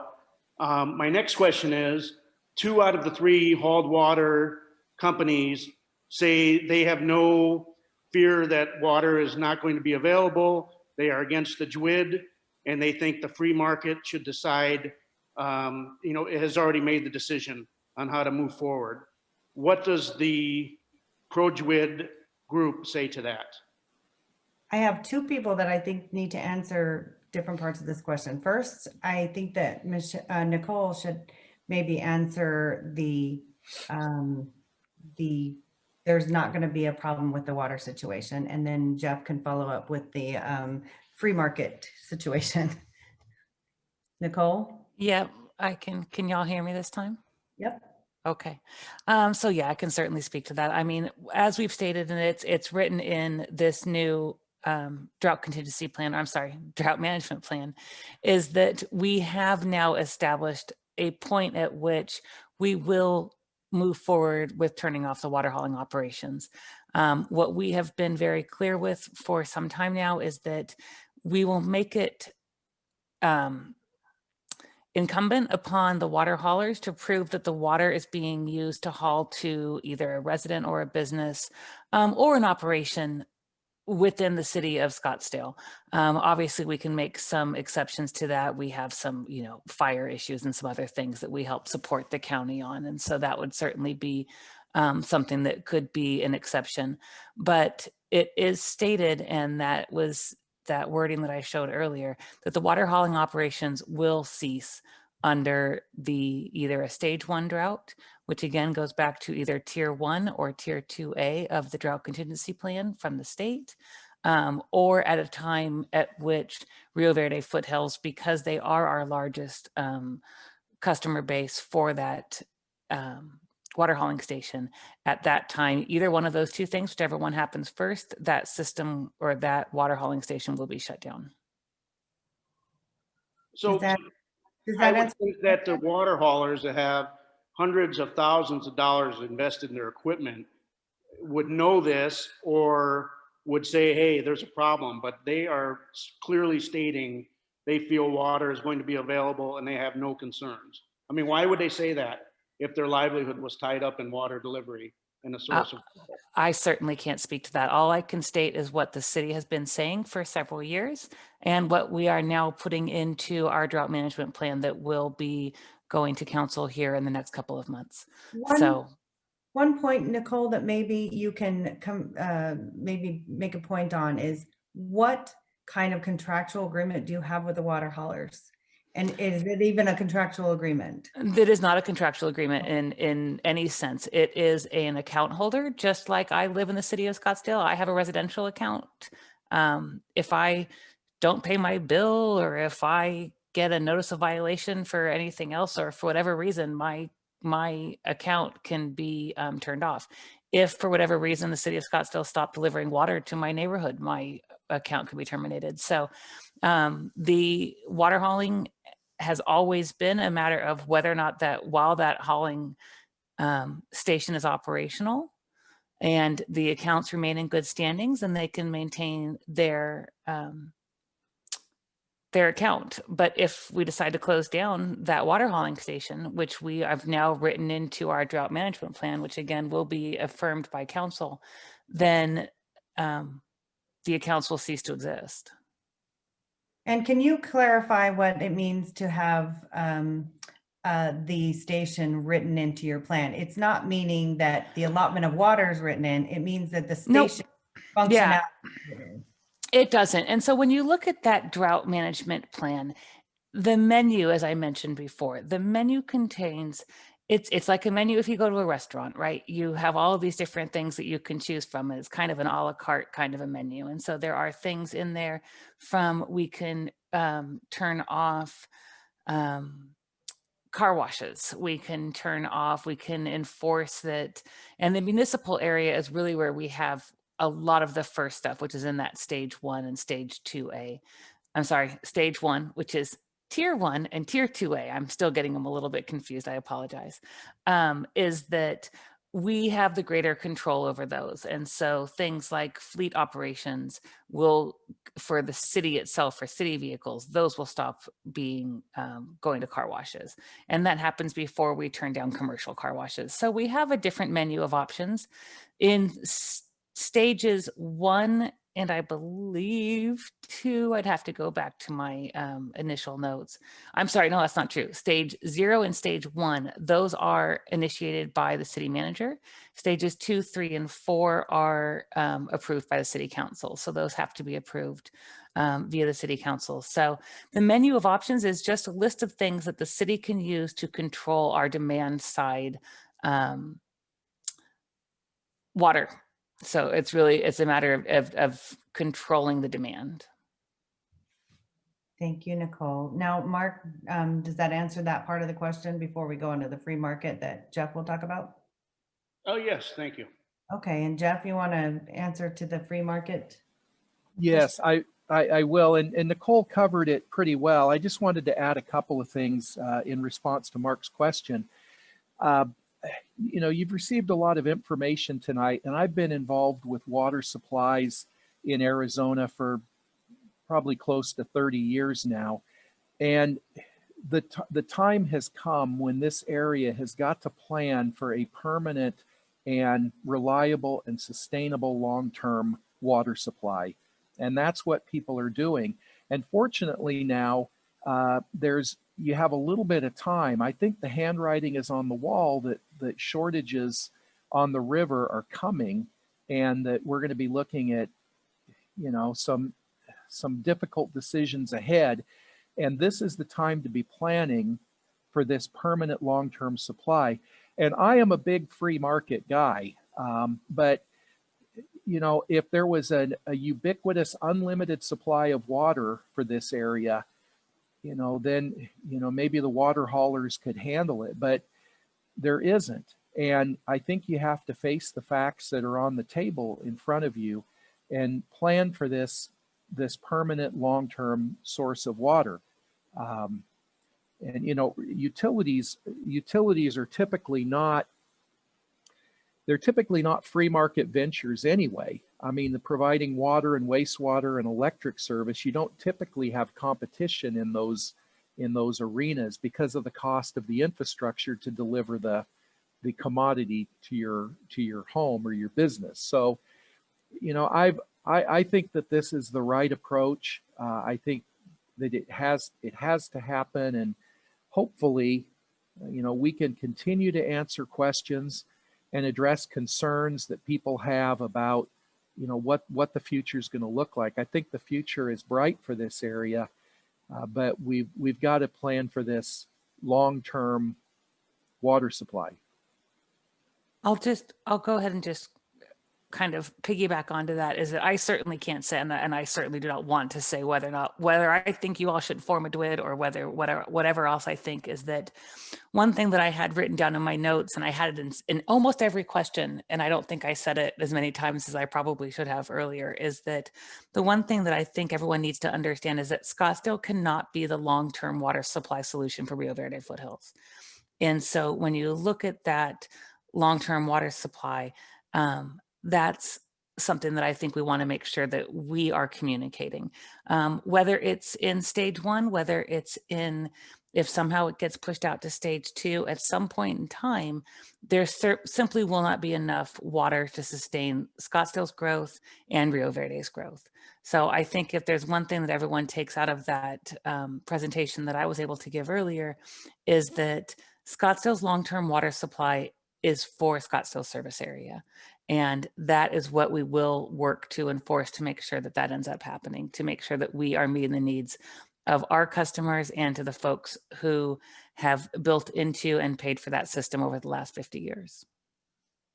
Thank you, Nicole. And I'm just going to stop this question right here because we've spent a long time on it and there's a lot of people with their hands up. So I want to get to some more people and we have about 15 more minutes left in the meeting. So I'd like to get to some of these people. Are you good with that, Mark? I guess Mark is gone. Okay, how about Carrie Lightfoot?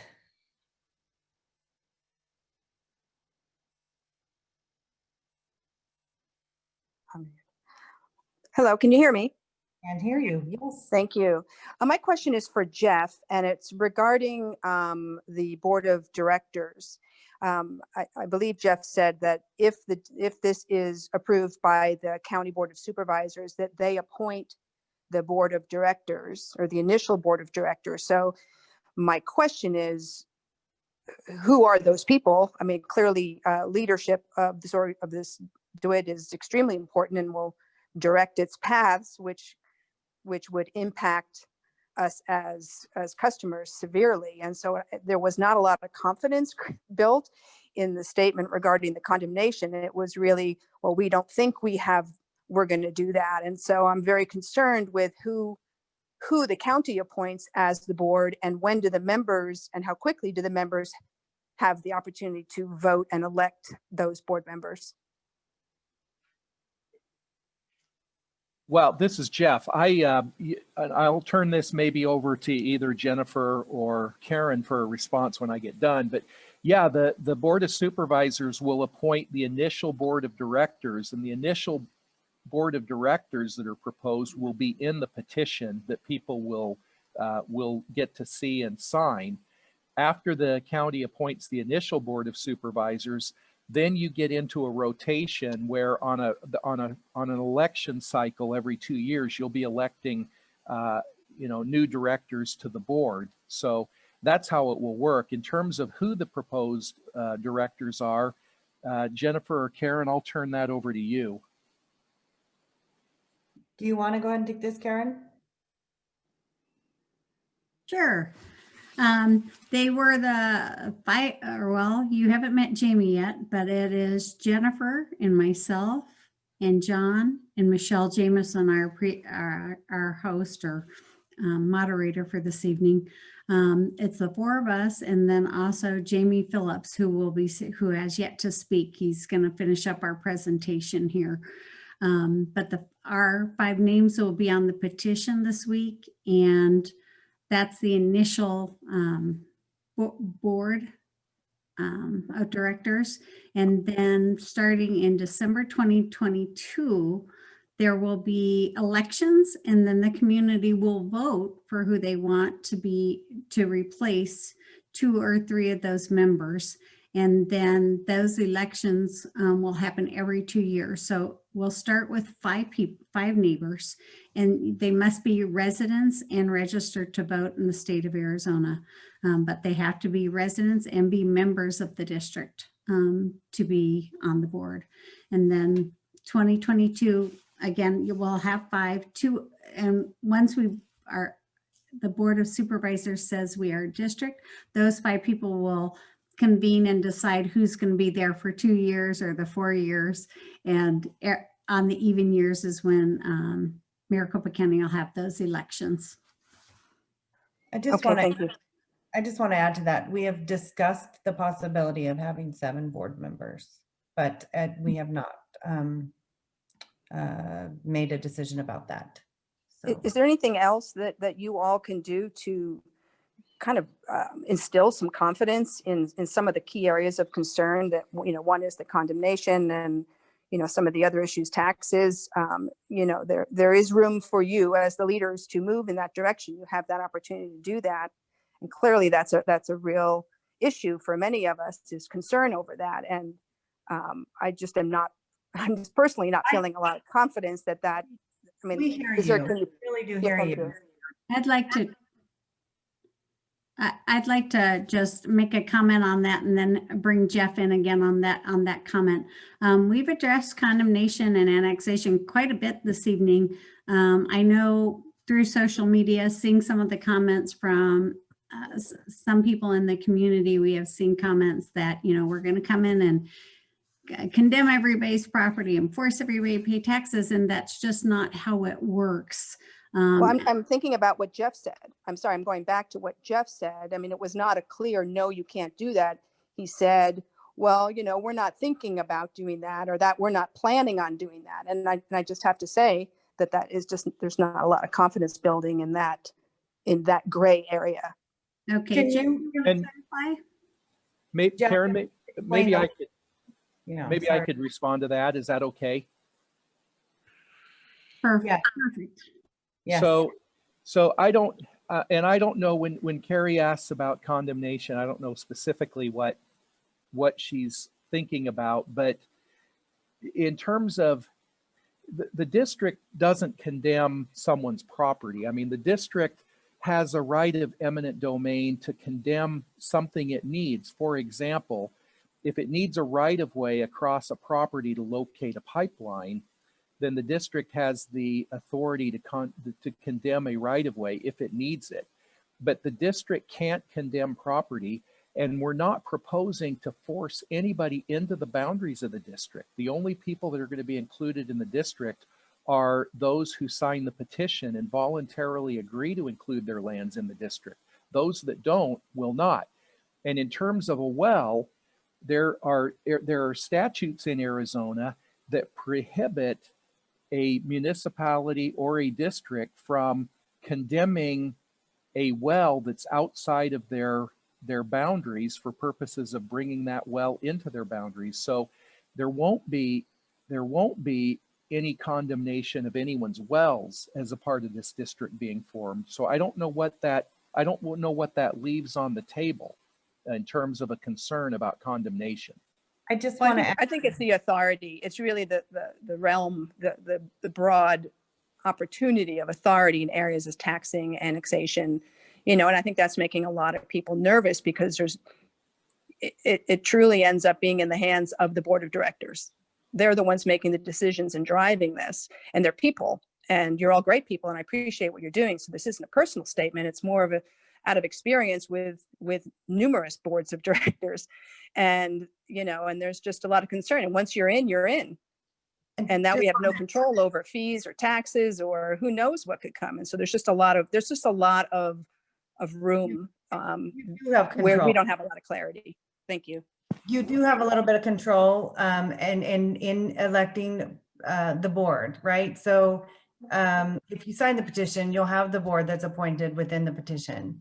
But Jeff didn't mention, which we've discussed many times amongst ourselves, this is an entity that is really it's kind of super governed by the county. The Board of Supervisors really oversees us in a sense. And if we aren't doing our jobs, and if we're doing illegal things or things that are not appropriate for the community, and if we're just doing a bad job in general, the county could certainly come in and take over. It is their right to do so. They oversee everything that we're doing. So okay, thank you. That's correct. That's a true statement. The county does oversee the district, and the county can come in if things are going off the tracks and replace the board. Okay, very good. And should the county be a part of this process other than just the entity that's approving? I mean, it's in their best interest to help solve this problem. Where are they in this process? Oh, it's such a great question. I'm so glad you brought that up. We do have a couple of attendees that are listening in, but yes, we have begged and pleaded for all of that. So I'm glad you brought that up, that they're trying to be politically correct and not take a side, but that is where we are right now. We've really, really, really asked for their participation, and there's only so much they can do when, you know, the board has to vote for it. So that's where we're at. Well, okay, thank you. Then I encourage them. I encourage them to be involved and assist you guys. We do too. Jennifer, hold on. I would like to go ahead then and take this opportunity, and I don't know, maybe Andy or Alfred. We have both Alfred Erise and Andy Linton from Maricopa County on the line with us today. Would either of you like to speak to that? And yeah, I think you have the ability to speak, both of you. Hi, this is Alfred. I'll let Andy chime in a little while. I'm the superintendent of streets, and I'm here to guide the process and ensure that the steps are being taken. And once the district is formed, I'll take a more active involvement. But at this point, this is a community-driven effort, and we really don't get involved too much or side with anybody. It's we just do what the community wants, and but we do oversee the process, and a lot of everything what they're saying is correct. The board or the board of supervisors does have the option to coming in and removing elected members. So I can answer any questions in regards to the process, but as far as signing with one side or the other, I'll let the community decide on that. Andy, are you out there? I am. Can you hear me? Can hear you, yes. Hi everyone. My name is Andy Linton. I work, of course, for Maricopa County as the director of the Ombudsman Office. And one of the role that my office plays is with these complex issues where you have so many different entities, both within the county and outside of the county involved in questions. We try to bring people together to get answers and coordinate information to be a resource for residents that are trying to find solutions to complex problems like this, the water issue out in Rio Verde. And so we've been working with the internal departments here at Maricopa County and also Supervisor Chukri's office and his staff very closely on this issue. And our work and involvement, I think Karen and Jennifer, you can attest to the fact that I think we became involved early on when some of the questions came up about the non-contiguous DWID and trying to get an answer from the state Attorney General's office on that. And so we are going to continue to be involved. I can't speak for the Board of Supervisors here, but I can say that they are well aware of the importance of these different water issues, especially in the rural areas of the county, and are supportive of communities finding solutions. So what that solution is, of course, is up to the community. And this eventually, as this progresses, as has been mentioned here, will go in front of the Board of Supervisors for a vote. And again, I can't say one way or the other how they will vote, of course, but they certainly are aware and understand the importance of these issues to members of the community, particularly out in Rio Verde and from Supervisor Chukri's office. And I just want to comment, we really, really appreciate Andy and Alfred. They always answer our calls. They always answer our questions, and they've always been there when we needed them. So as far as the county as a whole, we wanted the whole county to be involved. But as far as those two members of the county, we really appreciate them. I second that. So thank you, boys. We really appreciate it. Thank you, Jennifer. Thank you. Move on to another question, and before we maybe close out, we might run a couple minutes over so that Jamie can close us out. We'll take one more question. How about looking on the list here, Roger Rogowski?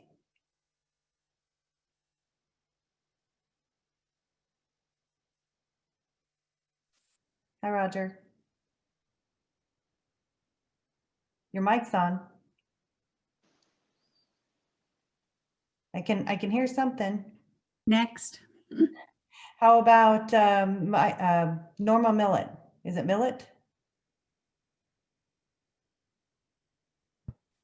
Can you hear me? I can hear you. I bought my property about 16, 17 years ago, and I had not built because my girls were younger. Now they're older. So I'm in the process of starting to build this coming year. I have 2 adjacent lots. So with 2 adjacent lots, they're 2 different parcels because we split them. So will they both have that fee? Will they each have an individual fee, even though we're not using one of the parcels? Yes. Do you, well, if you want to have water on the parcel. So if you're going to use one parcel and have your home on that, you would pay a fee for that. And if you plan to keep those other parcels, but not necessarily have water delivered to them, there's no need to have a fee for that. But if you sell those, then the new owner would then, you know, want to join the district or possibly want to join the district. And I'm sorry to interrupt, but when we bought these parcels, they were on shared wells, and honestly, I don't know if the wells are even working or not. So that's why I wanted to make sure that we were registered, or both parcels were registered for this. Good idea. So, is there, and then since I live in Gilbert, I don't live there, but I will be living there. Is there, or have you guys started like a Facebook page or something so that people can ask questions or kind of communicate? There's a few of them. There's a few of them. We have one. It's the Rio Verde RVF Water Resources page, I think. Okay. Then Karen, what are the other ones? Actually, and we were getting very few responses. I think we got like 9 responses on that little page. So we're doing everything through Got Water, RVF, like Rio Verde.com. I signed up to that. Okay, great. Yep, and you can always reach us through that, and our email's on there, which is info@gotwaterrvf.com. Okay, and I just never really got involved or anything because there were just lots that we weren't sure we were going to do. But now that we're going to be building, and I got this letter, thank you, by the way, by sending it, I'm all ears. Well, we're glad you got it, and we're glad you showed up. So thank you very much. Welcome to the neighborhood. Can we answer one more question, Dave? Or anybody, if we want to go over? Sure. Ryan Parsons?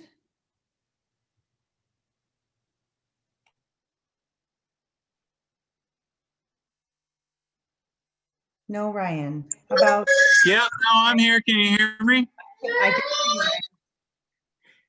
Okay, so my biggest issue is transparency. I bought a house out here about 2 years ago, and what are we signing up for? The transparency issue has not necessarily been all that clear. So what if people want to sign up for this water DWID? What are we signing up for, and what is it going to cost us?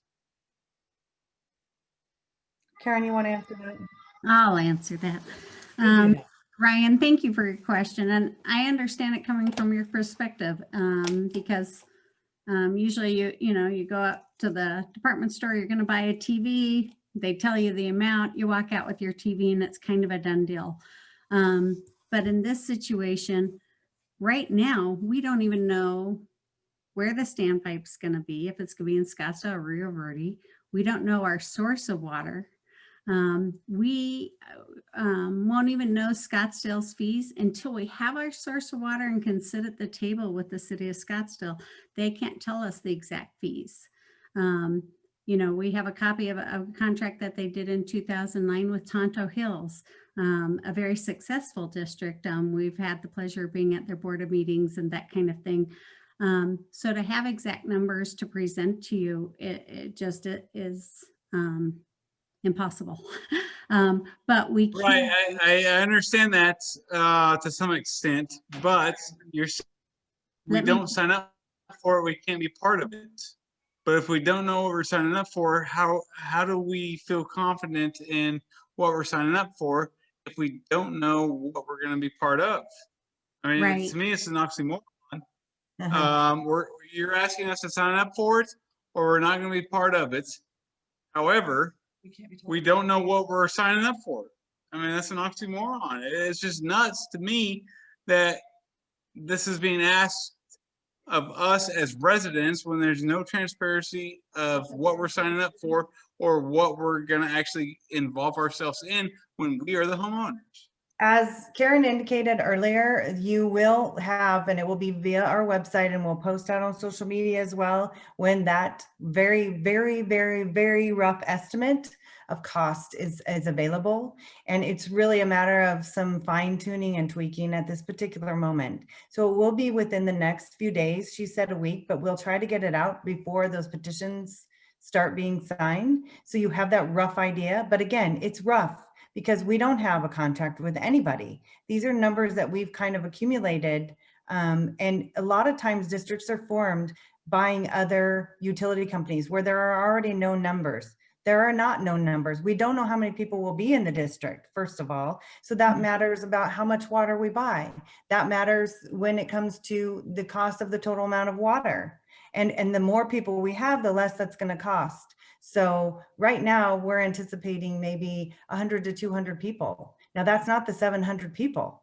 If we get more than that, then of course the costs come down. So as far as being transparent, you'll see a very, very, very rough cost estimate. And as I said earlier, it's looking like about a $1,200 establishment fee. And other than that, the cost estimate will have those numbers. I hope that helps. As a homeowner, it's unfair. And no, it's it's not unfair. If you don't want to be in the district. Very rough estimate is unfair. Yeah, that is unfair. And you don't have to be in the district. You don't have to be in the district if you don't like it. Right, but what you're saying is if we're not in the district, we don't have the option to get in the district in the future. No, it's that's either not now true. or later. We have the option to get in the district in the future. If we have the availability of the water that we currently have, or if we have the availability to get water in the future. That is always your option. And I know that's why we're saying that we're anticipating a couple hundred people, because we anticipate that these people are going to wait to see how it goes. And that's okay for those people, but that water is probably going to cost more at a later time. We're not going to force anybody to do anything at all. You can choose. And you have the option. So say we sign this petition now and we're all bought into this and we buy into this. Is there an option to back out? Well, if that's a process. When the final fees are actually published and are known to the residents, is there an option to back out, or once you sign up for it, you're locked in? Jeff, can you answer the petition? You bet. You bet. So Ryan, the answer to your question is once the district is formed, you're in the district. There is a process to have your land excluded from the district, but that involves filing a petition and there has to be a finding that it's in the public interest. So I understand the concern and the frustration, but it is a bit of a chicken and egg situation here. I don't think there's not an option to do nothing. And so this group is being proactive. The costs are not, they're not fully knowable at this point, but within a few days, you'll have some parameters around what you're looking at for costs that you can make a decision on. But that's a little bit of the nature of a district. You have to form the district first, and then the district goes out and gets the work done of contracting for a supply. There's been, Karen could probably correct me if I'm wrong, but I think the volunteers have probably put hundreds of hours into this process to get it to this point where we are today. And, the next step is to form the district, which then gives them the authority, the board of directors, to go out and contract for a permanent long-term supply of water, to negotiate the treatment agreement with Scottsdale, a wheeling arrangement if there needs to be one through the CAP canal, and then the construction of a pipeline. So it's going to take, as people have mentioned earlier tonight, it's going to take a couple of years to go from where we are now to where we're delivering wet water. But this is the next step in the process to form the district. And as we've stated tonight, no one's going to be forced into the district. So you're going to have to make a decision. Do I think this is in my best interest to move forward and include my land now, or do I wait? And if you wait, there's probably an opportunity later to come into the district, but what that will look like, we don't know, because we'll need to find out what kind of options there are to acquire additional water if we want to do that in the future. And that's obviously based off of due to capacity in future home building. Now, what I would also think I would like to know is this something that you said you can future buy into it, but what's the taxation into that?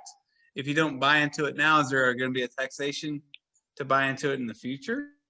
There will be an At a establishment higher rate? in the future. There will be an establishment fee in the future. And it's possible that that establishment fee will be higher, because if you think about it, say we have 2 years of feasibility and we have those members who want to be in the district sign up and pay their fair share of their establishment fee. Well, they're holding on to their spot before we've even gotten a contract with water, right? They're in on the very get-go, and they're actually paying for some of that feasibility, those engineers that we have to have, and the attorney, and all the other things that we have to do before we actually finalize the contracts. So would it be fair to say it's not fair to them? So it's possible. No, I 100% agree with you, and I understand what you're saying, but I think where, you know, and I might be an idiot. I've never quoted to not be one, but I think where the landowners or the homeowners are confused is what are we signing up for? Are we signing up for a standpipe on 136 for Rio Verde, Foothills water and Dynamite water to have a standpipe on 136 to cut the cost to haul water to landowners? Or what exactly right now, is it this DWID is that we're signing up for? I'm going to just answer this last little question and then we'll move on to the next person. And I hope this satisfies that particular portion of your question. Right now, we are going to be doing a phase 1. If we get approved, we'll be doing a phase 1 where we're out there negotiating, trying to find a source of water and getting a contract for that. There will be several intergovernmental agreements made for that particular source of water. And so it's a long process. And engineers have to do estimates, and they cost a lot of money to do estimates for different things. With respect to where the water is being hauled from, City of Scottsdale is willing to work with us because they know we need to build this standpipe. They want us to build this standpipe closer to our community. However, there is caveats to that. There is 2 miles of pipeline to go. We will have to be able to afford to do that 2 miles of pipeline unless some development comes in. Right now, if we get water in year 3, the first 2 years of feasibility, if we get water in year 3, have our first drop of water in year 3, then we will continue to be getting water out of the Jomax fill station until such time as we start the phase 2, which is the standpipe and fill station closer to our community. I hope that answers your question. And if that's that, I don't know if we have time to take another person. Somebody's going to have to give me a cue on that. And yeah, Jennifer, I think we should move on. Okay. Let's then. We're 12 minutes overtime. I think it's time for our next introduction. Good idea. Thank you, everybody, for questions. We really appreciate it, and we appreciate your patience. Hi. All right. So Jamie Phelps will be the last speaker today. But what I wanted to mention is the whole purpose and the discussion of this meeting tonight is to really work on getting an assured water supply to our district, and that's what the purpose is. I know that there was 18 people that had questions, and it was our whole intent to make sure that every question was answered, but due to time, it's not. But please know that we want to be very transparent. We want to know this. So those of you that have questions, I'll give you the website again. Please go ahead and ask them on our gotwaterrvf.com and ask your questions, and we'll post them. So we're still, just because you were not allowed to ask your question tonight, please don't think that we want that and we encourage that. So again, it's gotwaterrvf.com. So please go ahead and ask any of your questions, and we will get back to you in a timely fashion. So Michelle, thank you. I'm going to insert. I apologize to interrupt you. This is Karen. And everybody feel free to also just send us a straight email at info@gotwaterrvf.com. Again, that's info@gotwaterrvf.com. We monitor that very regularly. Thank you. I'm going to interject myself. I'm so sorry. I'm so sorry. But you were so right about the reason for this meeting, Michelle. But you mentioned an assured water supply, and it's kind of like we're getting a guaranteed secure source of water, not an assured water supply, because an assured water supply literally is at least 100 years of an assured water supply, and that can warrant development and subdivisions. So we would be of the intent that if we're getting a long-term source of water, at the max, we would only be buying 99 years. So that takes out any obligation for development in the future. Okay, thank you. Thanks for that correction. All right, so then the last part of the meeting is just the closing. We're going to talk about the petition signing if you choose to do so, the final date for signature, what's next. And so we have Jamie Phillips, and he's a resident of Rio Verde Foothills, and he plans on living here for his entire life. We're very fortunate to have him in our community as he is a police officer and a soldier in the Army Reserve. So I'd like to welcome Jamie. Hi, good evening, everyone. I just want to start by saying that the people that are on this board, we live in this community and we're relying on the water as well. So we're not going to do anything that's going to affect the community in a negative way because we're part of it. And also we don't benefit from any of the money. So strictly everything we do is going to cost to provide the water for everybody. I'm one of the volunteers here, and I'd like to take the time to personally thank everyone who chose to support the formation of the Water District. At this time, we're asking anyone who is able to make a donation for the contribution of the Water District formation process. Now you're probably wondering why we're asking for donations if you have to pay to join the district. The reason is because the volunteers have had to use thousands of dollars of our own money to fund the project so far, and it's going to cost thousands of more dollars to get us across the finish line to the formation. I hope you can take away from tonight's event that John, Karen, and Jennifer have personally donated thousands of hours and dollars to bring this solution to fruition over the past years. Until the Water District is formed, all the costs have to be covered by the volunteer organization, which is why RVF Water Resources exists. At the time the formation is formed, any donations received that are in excess of the costs will be transferred to the district. So again, we're not personally benefiting from this in any way. Donation information is listed on the screen. Easiest way is to go to gotwaterrvf.com. And then we'll go over the petition.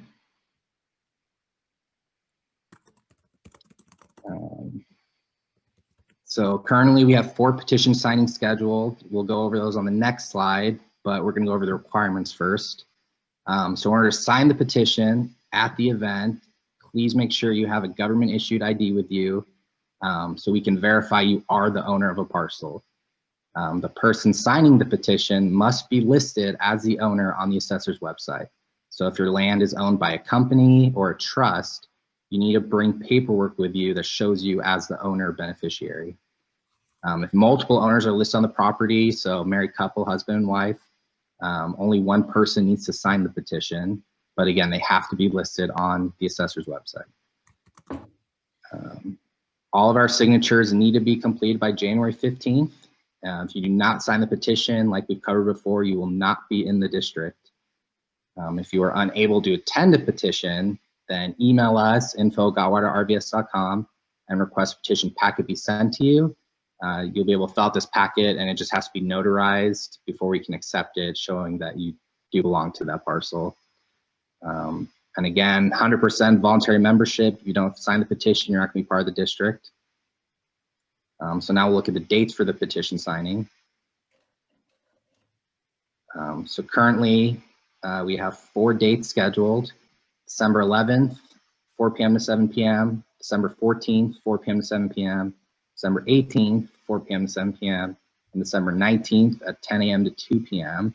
Those are going to be at Highlands Church, 9050 East Pinnacle Peak Road in Scottsdale.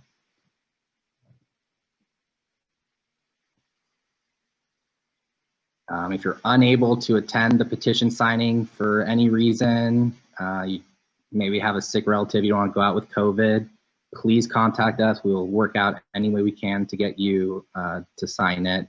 I'm a notary. I'll notarize anyone's stuff for free out here in the community. So please just reach out. And again, thank you for everyone for attending the community meeting and for supporting the formation of the water district. We look forward to connecting with you guys at our petition signing. And as I said before, if you have questions tonight that weren't answered, please reach out to us and we will answer them for you. And I want to add one thing here. We want to thank all those who have contributed.